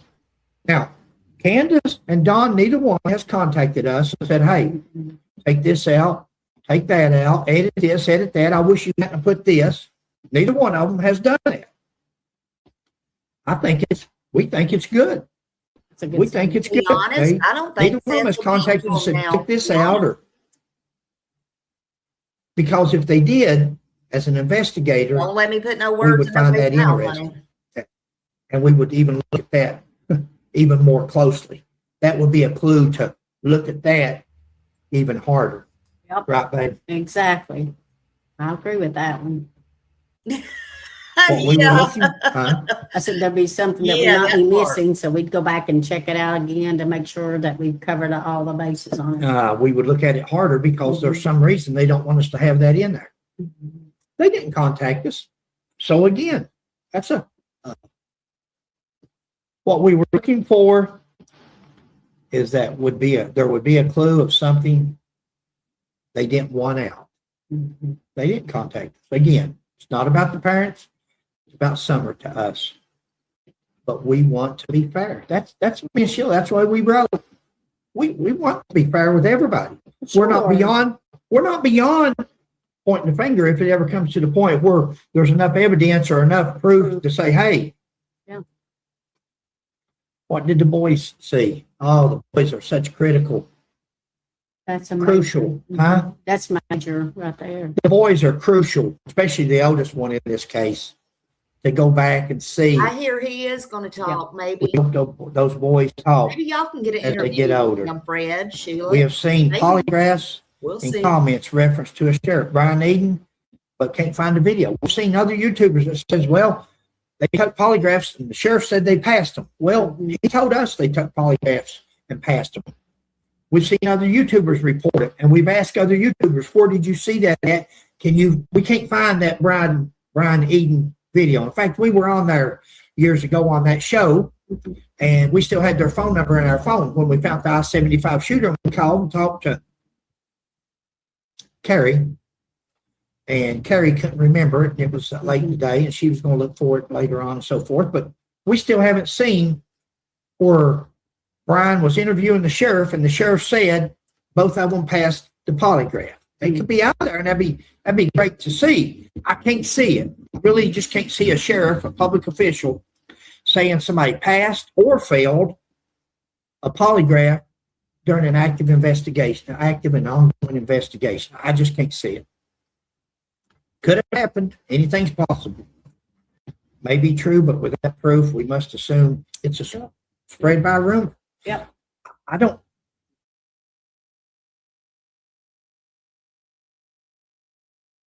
Maybe you should have asked Candace while you were up there to whip out hers and show you hers. I mean, while she was showing the pictures, I mean, I don't know, maybe she would have whipped out hers and been glad to show you the one she passed, you know, as long as you wasn't showing her on camera. She did show you the pictures after all. I mean, just a thought, you are a 40-year retired cop, remember? I mean, just a thought from a girl from Nashville, Tennessee.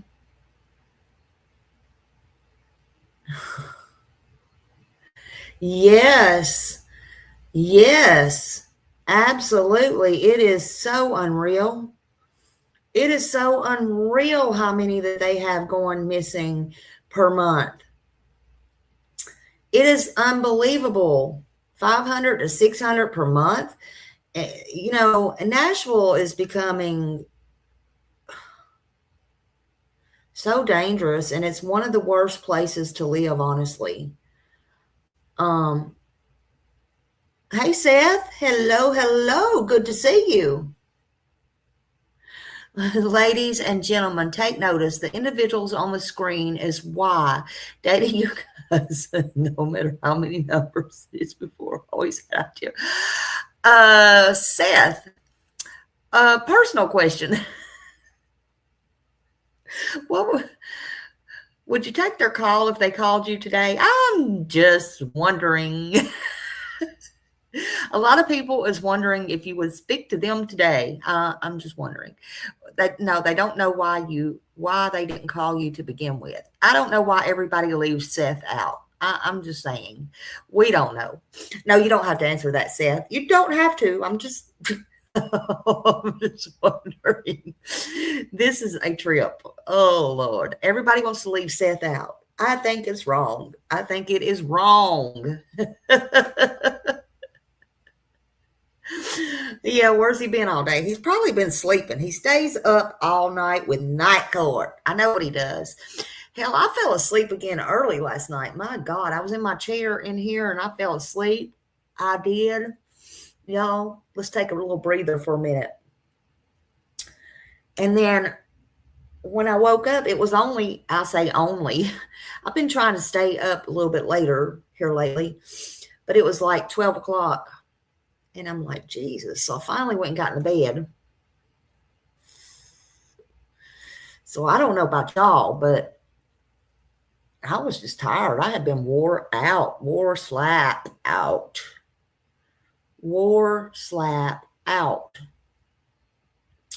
We ought to send Fred to Chris and Katie's house. Honey, I believe they would go.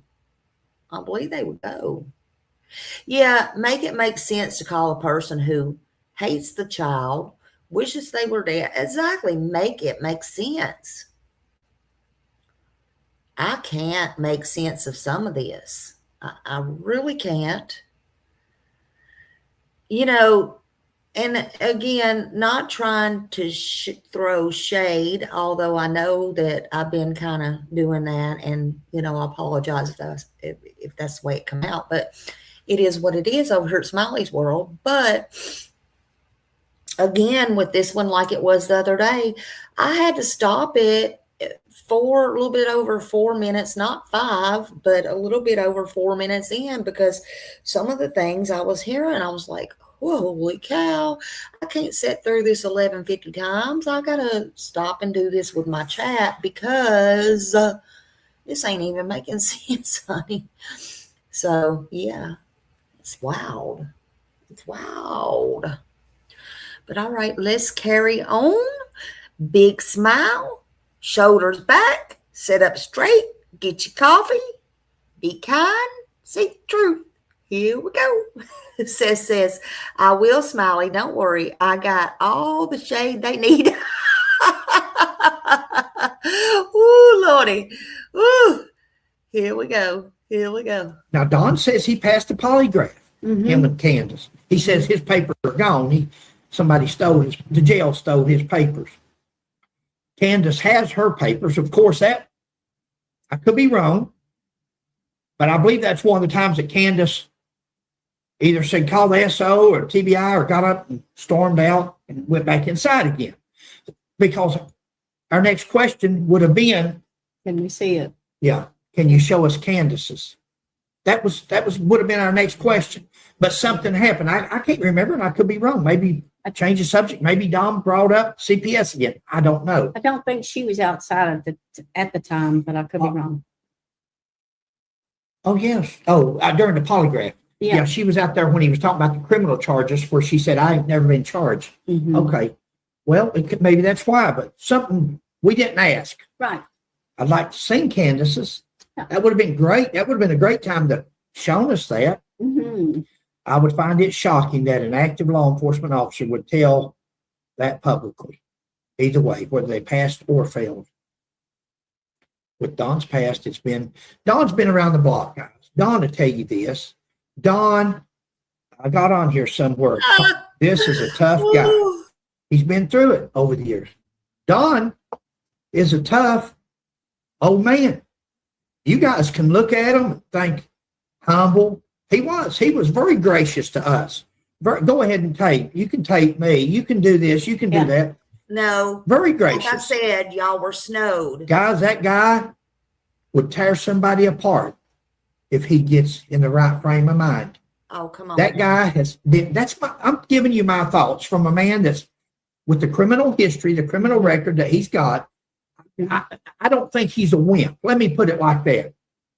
I don't think Don is a wimp in any manner or sort of the word. I think Don is very capable of handling and taking care of himself.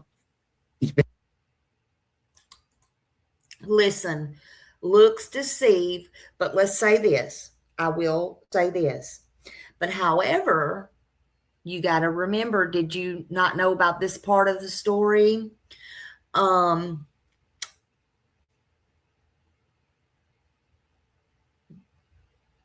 He ended up, when he got back, when Jose was up there with his wife, he found out about. He didn't rip him apart. I mean, there might have been words exchanged, but hell, he ended up letting him stay with him, right? Sometimes looks deceive. You ought to know that. You're a 40-year ex-police officer. I don't think sometimes it's the biggest or the loudest. I'm just saying.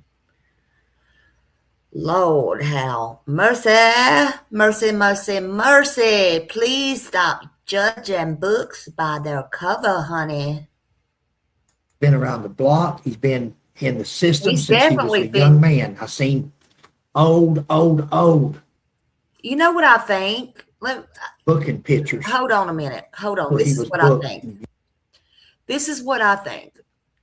I think, and I'm going to say this, and then I'm going to continue to watch this video. I think, just like Chris and Katie, I think after these two did this interview, because I really truly think they've been snowed, and my heart hurts for them for that their heartstrings were tugged on, because I do believe they're good old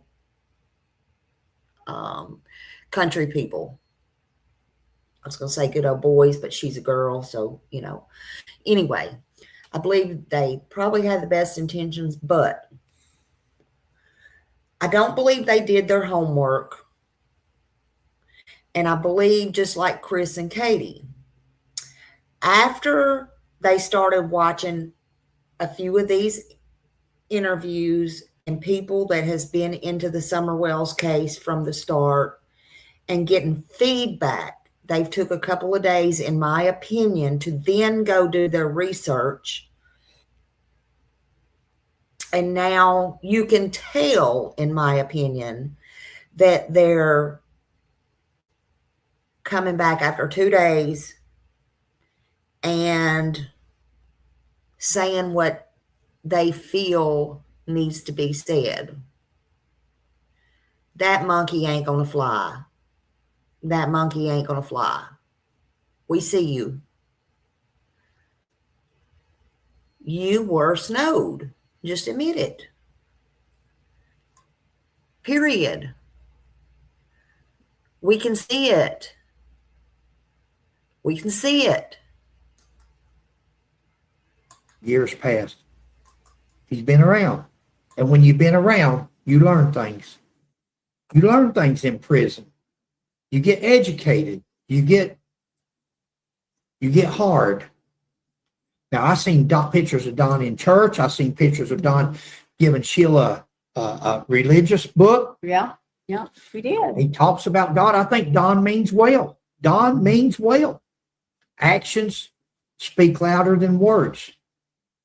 Actions speak louder than words.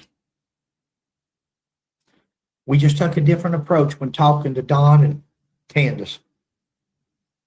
Don and Candace are tough people, guys. These are not meek and mellow people. These people are survivors. They're mountain people. They both have criminal histories. You're not going to frighten or scare these two people. Certain people know certain things about our justice system. They know how to handle investigations. Not that I'm saying that they're hiding anything or doing anything. Let me clarify that. But I'm saying these two people,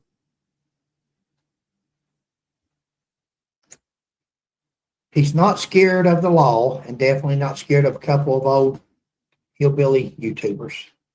Don wasn't. Don didn't see no fear in Sheila and I. And there was no need to. We were there looking for Summer, trying to see what we could find out on Summer. In the meantime, trying to see if anything he told us, TBI or Sheriff's Office, could pick up on, or the FBI, that maybe he told us something or she told us something that was incorrect or different. Because that's what you look for. You look for stories that's inconsistent with each other. Inconsistent, you've got a child that's disappeared, but you've got an inconsistency here, you got an inconsistency there, you've got, whoa, how did that happen? Because it either happened or it didn't. Said the other day, people said they didn't want to, had a disclaimer or didn't want to be on video or whatever. Guys, listen. I'll go ahead and stop it. Cassie, why I seen that this morning. I wasn't looking for her channel. It just kind of popped up. I believe, you know, they don't show up like that, in my opinion, and hang the flyers and do those things unless it's either around some type of anniversary or you know, birthday or something like that. Hell, I'm like, this is freaking, I had to eat. I just, well, like I said, I just woke up and this interview popped up on my screen. I was like, holy cow. And then I was like, I had to count. This is August. What's going on in August? You know, I had to even think back. I'm like, nothing. And I thought the same thing you did when I saw her. I didn't watch it, but I'm like, oh, hell, she's out there hammering damn signs. What in the hell is going on? So anyway, I skipped through it. I didn't watch. I didn't hear her. I didn't do any of that stuff. I'm like, what? Why now? What the frick? What the fuck? What the FOOK is going on here? It's because they wandered up there and he told them, I am 40 years, honey, 40 years ex-law enforcement. And I am with the Hatfields and McCoys. And she knew, yes, I watched the Hatfields and McCoys. And then they got to study in their little books, I think, on the Hatfields and McCoys. Lord have mercy, in my opinion. Lord, do y'all know the Hatfields and McCoys? Lord, do you know, Candace, who the Hatfields and McCoys are? Shit, we better get out hanging these flyers. She got out there with her little hammer and nails. Grace. Well, we better stop reading this. Hey, Lady Justice, we better stop reading these Ellen White books, Lord. We're whatever. We better start reading Summer Moon Utah Wells' flyers and getting some nails and hammers. Oh, Lordy, we better travel down them hills and start hammering. No, actually, Don, you sit up here and prop your little legs up and let me run down here and hammer and nail some things up, because we going to be famous. Yeah, we going to be a famous feud people. And he's got both in his blood. He got the Hatfields and McCoys, honey. Lord, did you read this book, Don? What does this mean? What does this mean? Both? Both? The how can this be? How can this be, honey? How can you be both the Hatfields and McCoys? Candace wanted to know. She couldn't make it without Dawn. Yeah, I said, Fook. F-O-O-K, honey.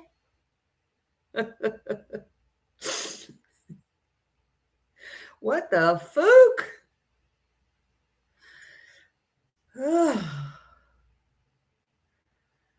What the fook is going on, Donnie? Yeah, this is worse than the cornbread mafia. Oh, Lord, honey. Let me get down here and put up some signs.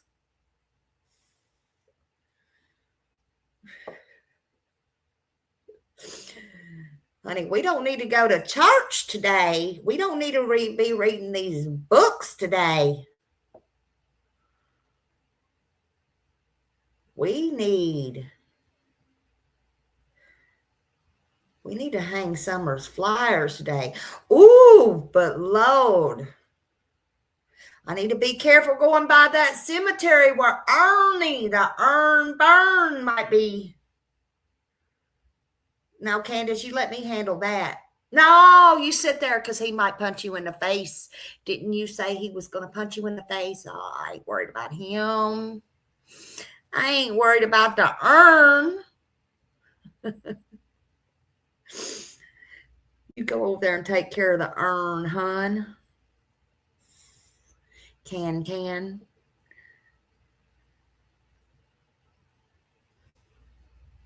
Yeah, I know. I seen that Bama cat. I'm going to probably go live on that, a short live later.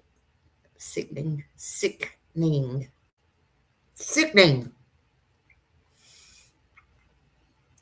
But let's put up these flyers. Right? Right. All right. So let's see. Hold on a minute. Hold up.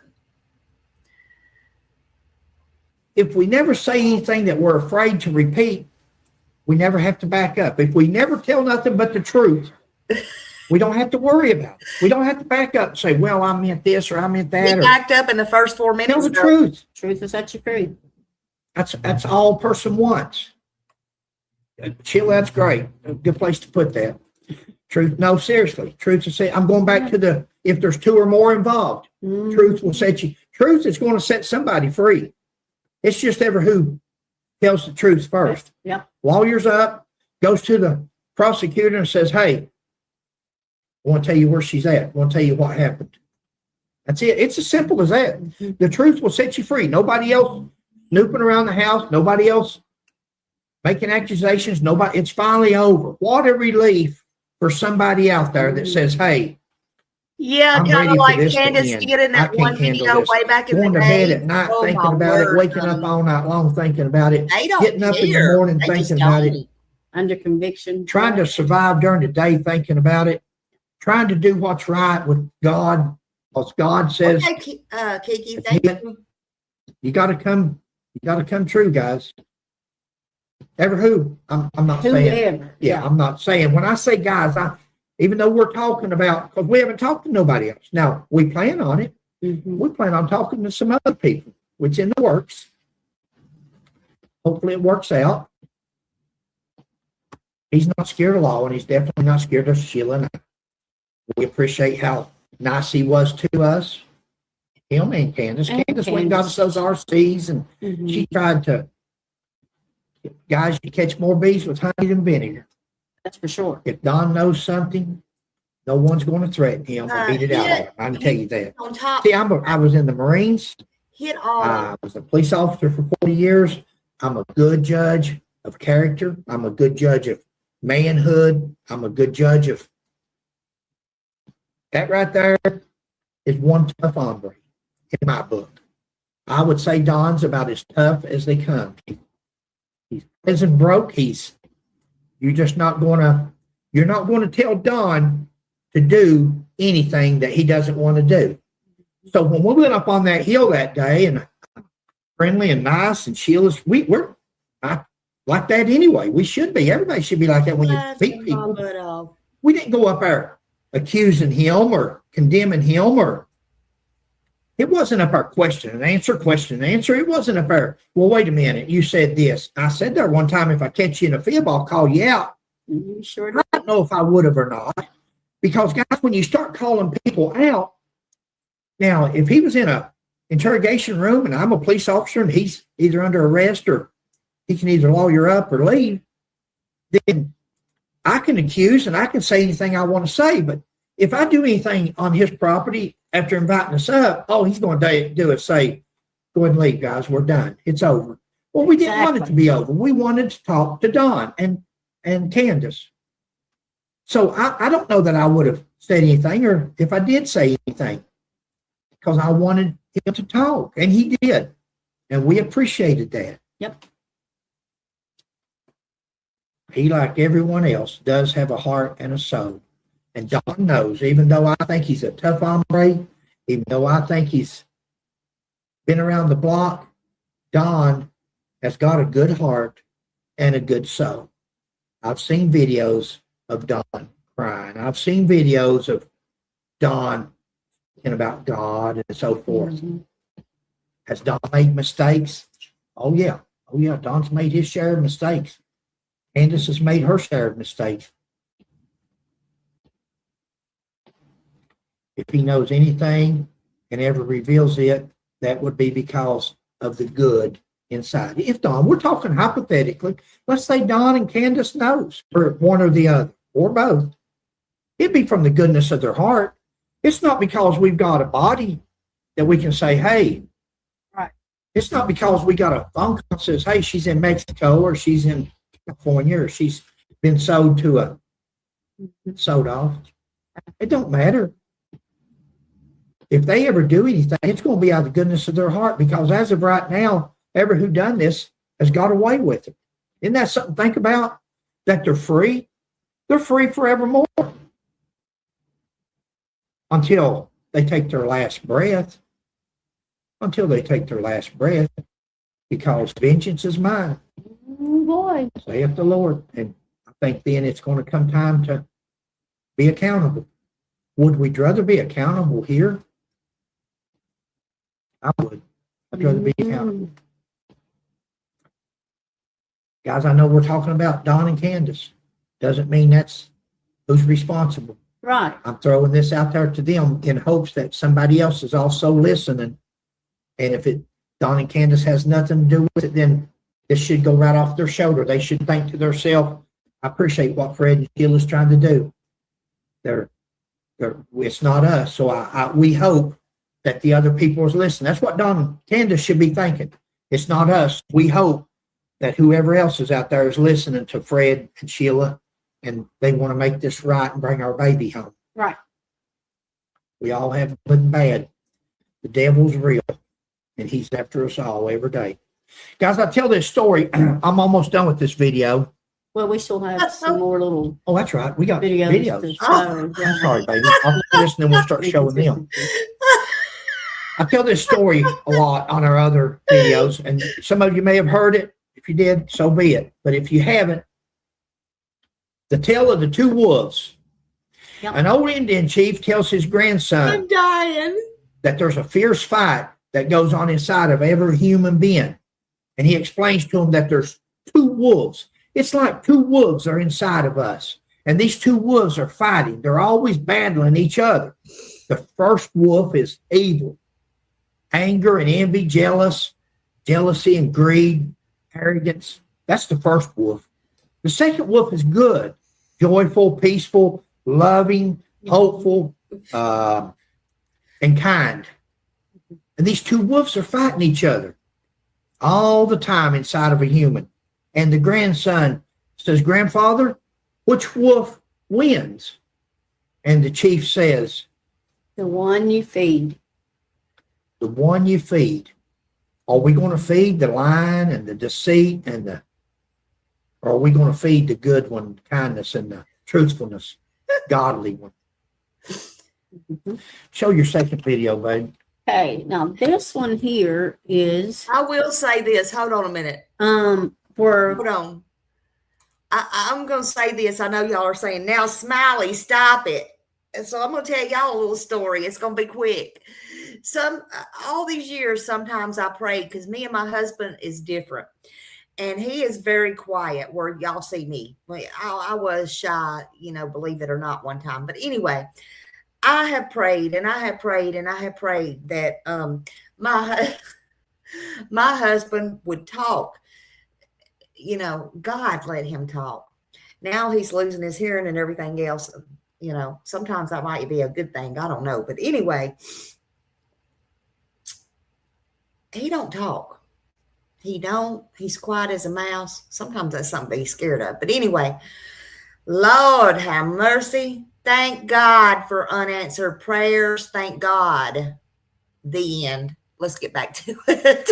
That's all I'm saying. This is proof right here. Thank God for unanswered prayers.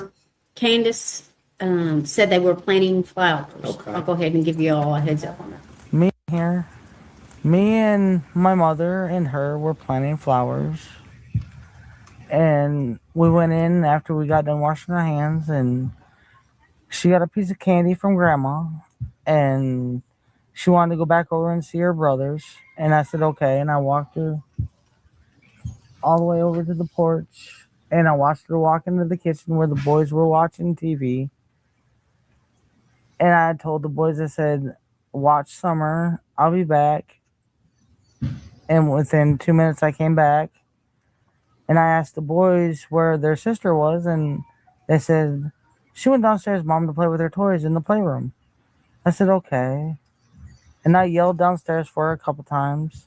And I didn't get no answer. So that is what she said. Okay. However, we saw this one here of Grandma. And of course, Summer. And She's talking about him bringing the groceries in. I laid down and went to sleep, and I got up and I was sitting in my doorway. And we come out, and Candace asked me what I was doing. I said, well, we got to transplant these little cactuses. Okay. So, the grandma, Here. that's the one where she said she didn't go for a walk. Okay, hold on there. So there's the grandma says she come home and took a nap. Mm-hmm. Candace said they went out there and worked on the flowers. Yeah. Somewhere in there, they say that Grandma gave Summer some candy, peppermint candy. Her favorite. Guys, 5 years old. 5 years old. Not that it don't happen. Our son got choked when he was about that age. One time, scared the dickens out of me. My brother saved his life. I panicked. Yeah. And more or less the Heimlich and got the peppermint patty or a little white. It was a warhead. At that time, they had these little really sour. And he got choked on it and almost died. He turned blue. Mm-hmm. After that, we started giving our kids suckers, something with a stick on it, until they get to a certain age, something they can hold on to. It's so easy for children to get choked. Sheila and I just talking. Here's hypotheticals. Social services was just there the day before. Mm-hmm. Just there the day before. Mm-hmm. You don't want social services coming back. You don't want. Could the baby have got choked on that candy? Mm-hmm. Could it have been an accident? Yeah. Could there been what they're saying was candy was maybe medicine or something? Could she have gotten some medicine? Yeah. And something happened as an accident, and then people panic and they say, I'm talking as a former police officer. I don't know. Right. I'm talking hypothetically. But one of them says here that they went and changed flowers and ate candy, and Grandma says that she took a nap. Yeah. We don't know. And then she says, good point, Sheila. We come out. We come out. She said she woke up, was sitting in the doorway, and we come out. A lot of questions. Mm-hmm. Where is the grandma? Who has talked to the grandma? Who has really, really interrogated the grandma? Because the grandma's there. She's on the premises when a child comes up missing. Right. The grandma she's also not been ruled out, I don't imagine, because they said nobody has been ruled out. So that means grandma has not been ruled out. And I think she got Where gone. is the grandma? I think she is weak. Who has talked to the grandma? We're going to show you one more here, and then I'm going to give a closing Yeah. I've statement. got a couple things here. I think there's, this one here is where he said he had 7 alibis. You show that one just to show that we know. Yeah. We like truth with proof, so you don't think we made this up. We like to show. Here you go. I have 7 alibis. Candace ain't got none. She's going down. There are your players, 2 of them specifically. And if you think that law enforcement isn't looking at those players. I have 7 alibis. Candace ain't got none. She's going down. Wow. See, to me, that is very, very, very strange that he would say that. Yes, very strange. Okay. Now let's go back here. This was the. From 110, 110 Bin Hill Road off of Beach Creek should be the first residence on your right. Reference to a missing 4-year-old. The parents have called in and advised that the mother had went for a walk. came home. Now they can't find her. They've been yelling for her. She's been gone for about 10 minutes now. And if you see there, it says the parents have called and advised that the mother had went for a walk. Okay. They said, she went downstairs, Mom, to play with her toys in the playroom. I said, okay. And I yelled downstairs for her a couple times, and I didn't get no answer, which was unusual because usually she always answers me. And so I went down there to check, and she was nowhere in sight.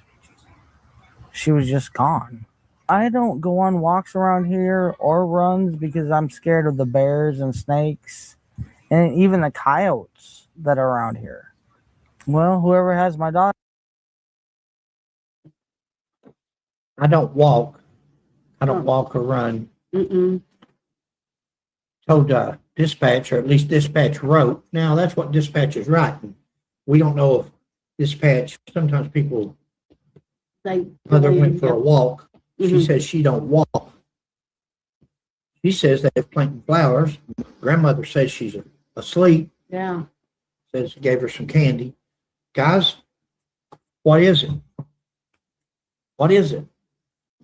Victims of their parents, CPS, other family members who failed to speak up. These children, Summer and the boys, were victims. They were victims to a point from their parents of different things that's being alleged. At least that's being alleged because he wouldn't tell us what Summer had been, or Candace had been charged with. Right. He wouldn't tell us that. He said it was bad, and that's all It's he bad, said. he said. It was bad enough that they took the 3 boys. So the children have been victimized by the parents, CPS, because CPS had what I feel, done their job. If they just closed an investigation out the day before, and when that detective went there to take those pictures, and you've got pictures and stuff still in the floor in the basement and so forth, and the mom and dad sleeping there, and there's something on the TV that children shouldn't be seeing. Probably the adults shouldn't be seeing, but that's their prerogative. And they were victimized. If CPS didn't remove the children then or do something, then CPS let the children down. I heard somebody say, Summer saved the 3 boys. That's possible. Yeah. That's a good way of putting it, because Summer may have saved the other 3 boys if some of the things was going on that's being alleged. Now, I don't know. I wasn't there. Sheila and I wasn't there. Well, Sheila's not talking. I am. But somebody failed the children. Somebody failed Summer for sure, because we don't even know where she's at. But they are victims. Their lives have been disrupted, maybe even ended, because others failed to act. Summer's lives may be over. We know the 3 boys have been adopted out. Summer's life, it could be over. We don't know if she's alive or dead. I really hope that they see not everyone is against them. This just breaks my heart. Somebody wrote this on our comments. I really hope that they see not everyone's against them. This just breaks my heart. And that was sweet. Somebody wrote that to Candace and Don. That's right. And that's sweet. And I responded. Sheila and I are not against. It's about the truth. We're not for or against anybody. We're for the truth. We want to know where Summer's at. Somebody knows where Summer's at. CPS had charges on Candace that were dropped. Was this just a means to an end, or was it a ploy to make a deal to get the 3 boys? Had they enough evidence to bring charges? Why would they dismiss charges? Why would they dismiss them? If they had enough evidence to bring the charges in the first place, was anyone charged for giving false information against Candace because something happened? If they filed a complaint against Candace for something bad, Don said it was bad. He don't even want to talk about it because it was bad. But CPS brought charges against her, and it was so bad, Don doesn't want to talk about it, but CPS ended up dismissing the charges. They didn't go to, it just dismissed. Yeah. So if the charges was dismissed, who was charged with fabricating a story? Who was charged with lying? Who was charged with swearing a false story against Candace because somebody had to swear out charges. If you take a warrant for somebody or file charges, you have to file a sworn affidavit to that what you're saying is true. So if they said something about Candace and alleged that she done something, and it was good enough that they went and got charges on her, but when it got ready to go to court or went to court, somewhere along the way, it was dismissed. Why was it dismissed? Yeah. Did somebody tell a lie? And was that person charged with lying for filing charges? And if they didn't lie, why wasn't she prosecuted? Why did we just take the 3 boys? Why didn't we prosecute her and go ahead and take the 3 boys at the same time? Mm-hmm. Did we have to make a deal because there was not enough evidence there to convict? Yeah, to convict Candace on her behalf. I'm taking up for her. So for those of you saying we follow the leads, guys. We follow the truth. We follow the proof. Wherever it may lead. Something's not right here. Yeah. If they got charges on her, they should have prosecuted her. If they didn't prosecute her, then who filed false charges? And they should be held accountable for what's it called? False reporting or false swearing. See, Grandis isn't allowed near kids. As soon as Summer vanished, Grandis, I guess somebody calls her Grandis, did a news interview and then left the hill. Where is Grandma? Yeah. Where did Grandma go? Was Grandma interrogated? I'm not talking about interviewed. You interview them first. You interview people and talk to people, and you interview them in the beginning. Right. Everybody's nice and cordial. And then at some point, guys, it has to turn into a interrogation. You don't have to bring out the light and put in their face. You don't have to. No. But at some point, you've got good cop, bad cop. You've got, at some point, you give them their options. Sorry, but sometimes in an investigation, you allow the suspect to make their own assumption as to what you're saying. Somebody had asked and made the comment that Fred lied to Don when I was talking about. I don't know what I would have lied about. I try to be truthful, but if I tell a fib to find a child, so be it. So be it. I don't remember saying anything that wasn't true, but there are ways to word things where you can assume whatever you want to assume it to mean or whatever. I don't know. With all my heart. Again, I agree with Don on some things that I probably didn't actually agree with Don on, but do I want to debate Don and stop the interview, or do I just agree and go on? It's like that old joke. Somebody just wants to argue all the time, and they say 2 + 2 = 5. And you think, well, all that person's wanting to do is argue. And you say, oh, yeah, that's right. You got to carry the one. Means to an end. Once again, we are not law enforcement, private investigators. We are Jane and John Doe off the street talking to people who both have backgrounds for not telling the truth. Both these people have criminal backgrounds. Both of them. Yeah. These people are tough. These are not. I'm almost 70 years old. My wife and I are searching for a missing child. Did CPS fail Summer? Yes. Did Mom and Dad fail Summer? We think, in my opinion. Did Summer save her brother? Honey, Mohawk's got a memory. Very possible. I love Mohawk. She's always had that memory. The person's past come back to haunt them. You know, again, guys, we're not pointing a finger. It may seem like it to some of you. We're not pointing a finger, and we're not accusing and saying Don and Candace is guilty of Summer's disappearance. We're not saying that. No. We can see why nobody's been ruled out. We can see why. And we're hoping that if Don and Candace does have anything to do with it, they talk to each other. They don't have to roll on the other one. If they did have anything to do with it, they don't have to roll on the other one. They say, hey, let's do this. Let's do the right thing. We don't have no kids anyway. We don't have no children. This is killing us. All we're doing is abusing ourselves through substances. Let's come clean. I'm talking hypothetically, and both of them could lawyer up and lawyer go plea deal on both of them. Plea deal on both of them. If they were involved. If they're not, then maybe the people that are involved in this will take the same advice I'm throwing out there for Don and Candace. Not accusing Don and Candace. I'm just giving them. Whoever. I'm trying to tell them that do the right thing. Like, do the right thing. You know, there was a question that we had, or I did. Well, we both did. Candace makes a statement there in that number 3 video, and she says, I've been blamed for my best friend's death. Yeah. What's that all about? Who was that? What's that all about? And She when got was up and went in that? the house, and I couldn't ask, what do you mean? Yeah. You've been blamed with your own friend's death. What's that?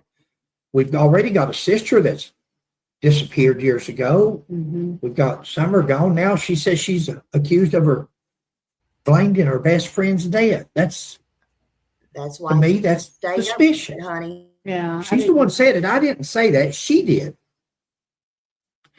I said I probably know as little about this case as anyone, and that's true. Yeah. But you'd have to live under a rock not to have heard of Summer missing. I didn't see the point.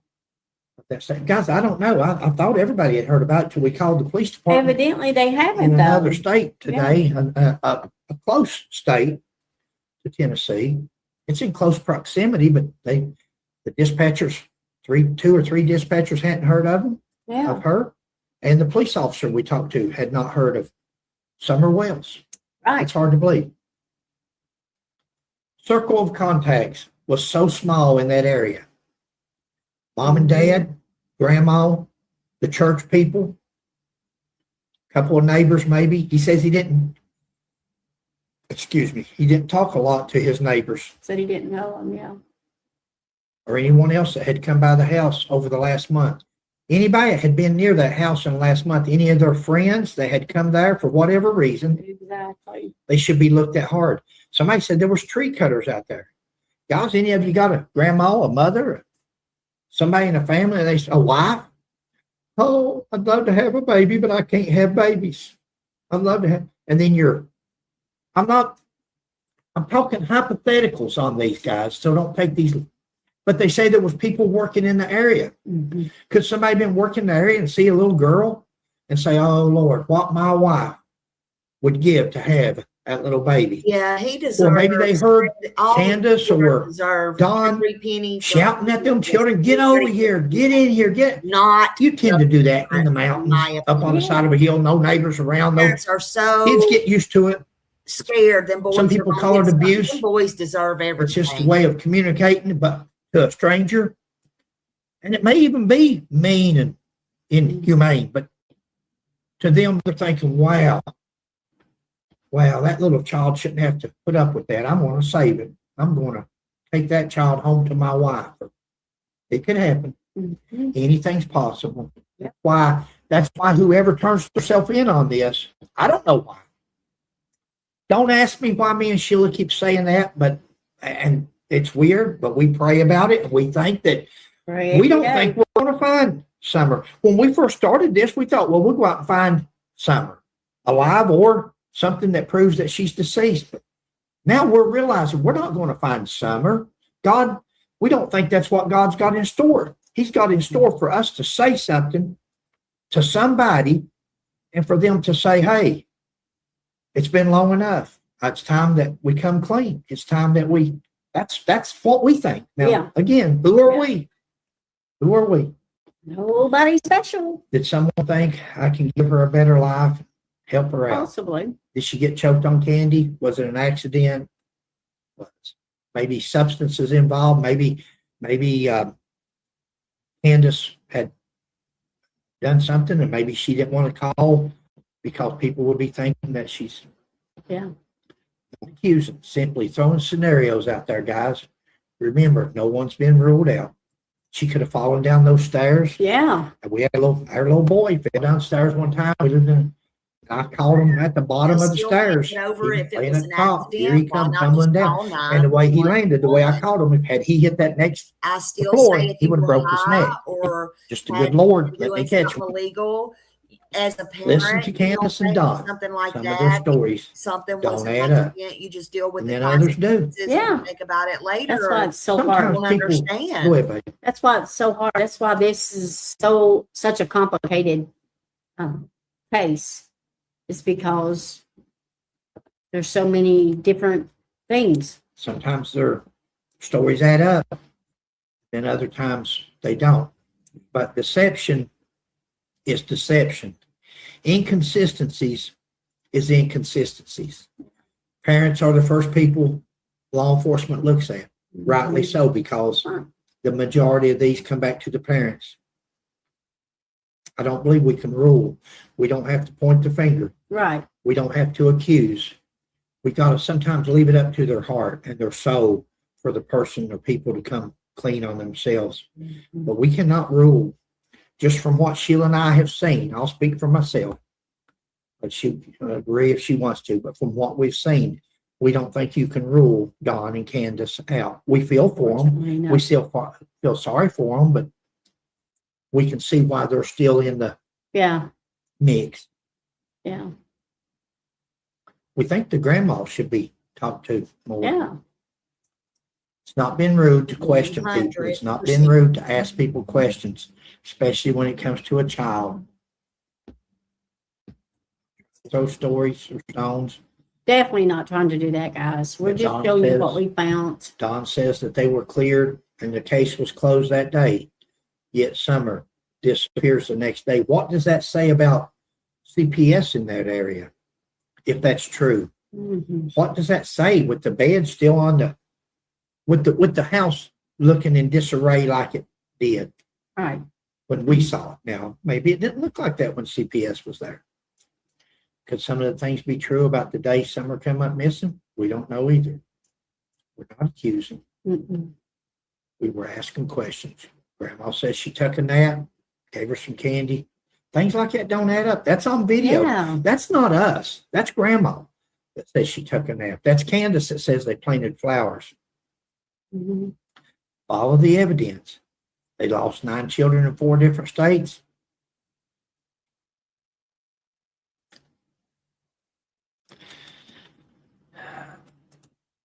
Guys, 2 hours and 6 minutes. We're gonna let this is gonna be a 2 hour and 6 minute video. Y'all can watch it. Or you don't have to. You can watch it in parts. You can do again, this was going to be a live. I'm glad it wasn't because guys, that's all I've got. Sheila, you got anything, babe? No, we just pray continuously for little Summer Wells that she is found, and we pray that the good Lord put. Okay. Hey, Kim. Yeah, Granda's up and left very fast. Why is that? Why would she not want to help find Summer? You know, even if she didn't live on that property or anything, why was she just up and gone? Why? You know, very odd. And very odd that 2 people in that family just gone, just vanished, no word. And very odd. Common denominator, Grandis, in my opinion. I don't know. But yeah, y'all go and sub up to Hatfield and McCoy. You know, he did talk to Chris, as he's pointed out 11 times. But no, seriously, you know, I do feel like they're good people, okay? But, you know, you might want to watch some of their videos. You might want to go over there and see some things. They do travel. And I don't want to ever take away from them. I do feel like they are good people. You can make up your own minds and, you know, do your own thing. I just don't feel like they're up on this case as much. And I feel like that they were a little bit snowed. That's just my opinion. I'm entitled to my opinion respectfully. You can make up your own opinions. We're all adults. We can all agree to disagree. That's just me, myself, and I. All of these are my thoughts and my opinions. But as we wrap up here today on this review, I want to leave you with this thought. Doing the right thing isn't always the easiest choice. I've said that many times before. Sometimes it costs you friendships, popularity, but who gives a damn about being popular when it comes to a victim or a missing child? You know, your comfort is not what is important, or even peace for a while. At the end of the day, your character is defined by what you do when no one is watching. That's the fact That is the fact at the end of the day. We all see things differently, and that's okay. That is okay.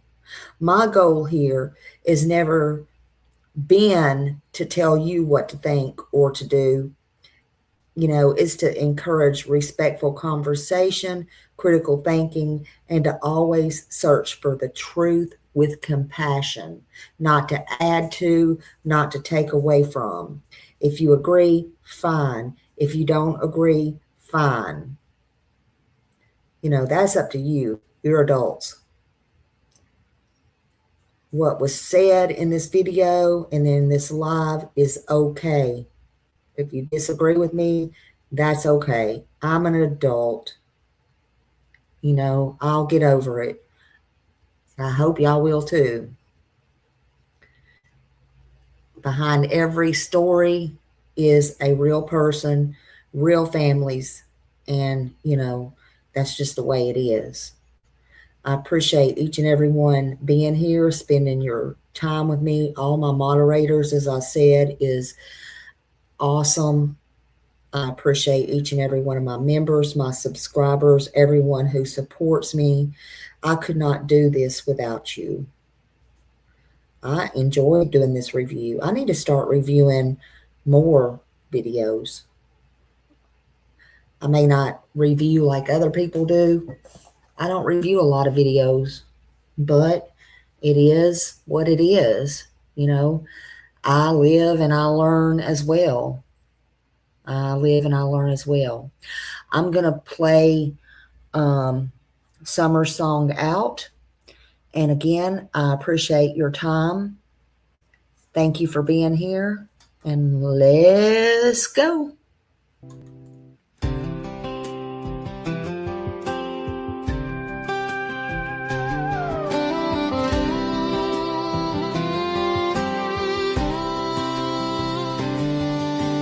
June 15th, Tennessee, Ben Hill Road still calls to me.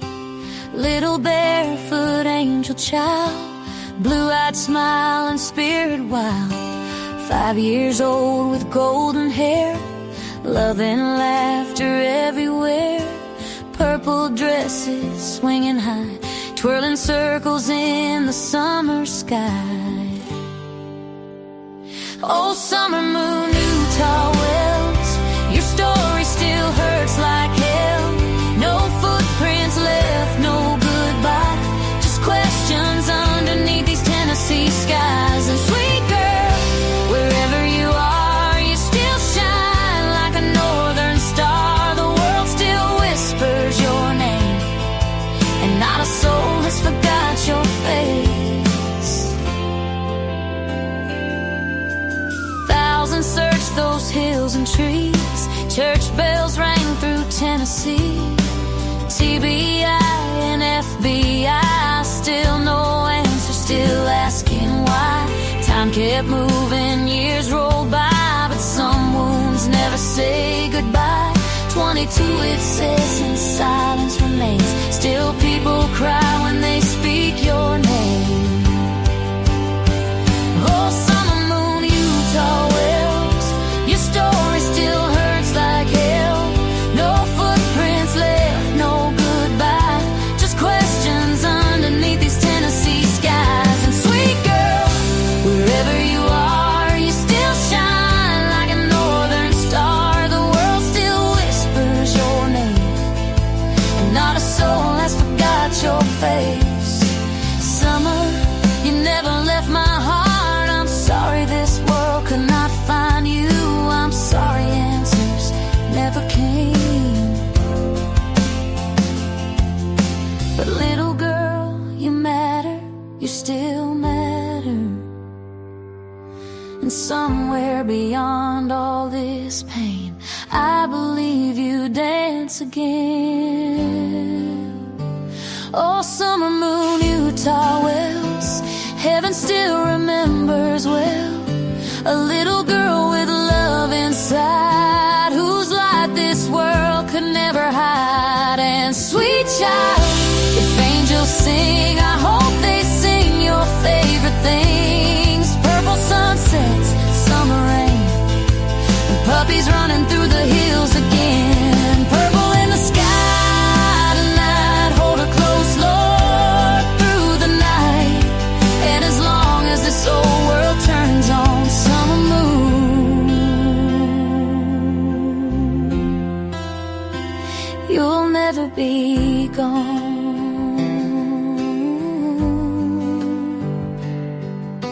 You always have a place in Smiley's heart,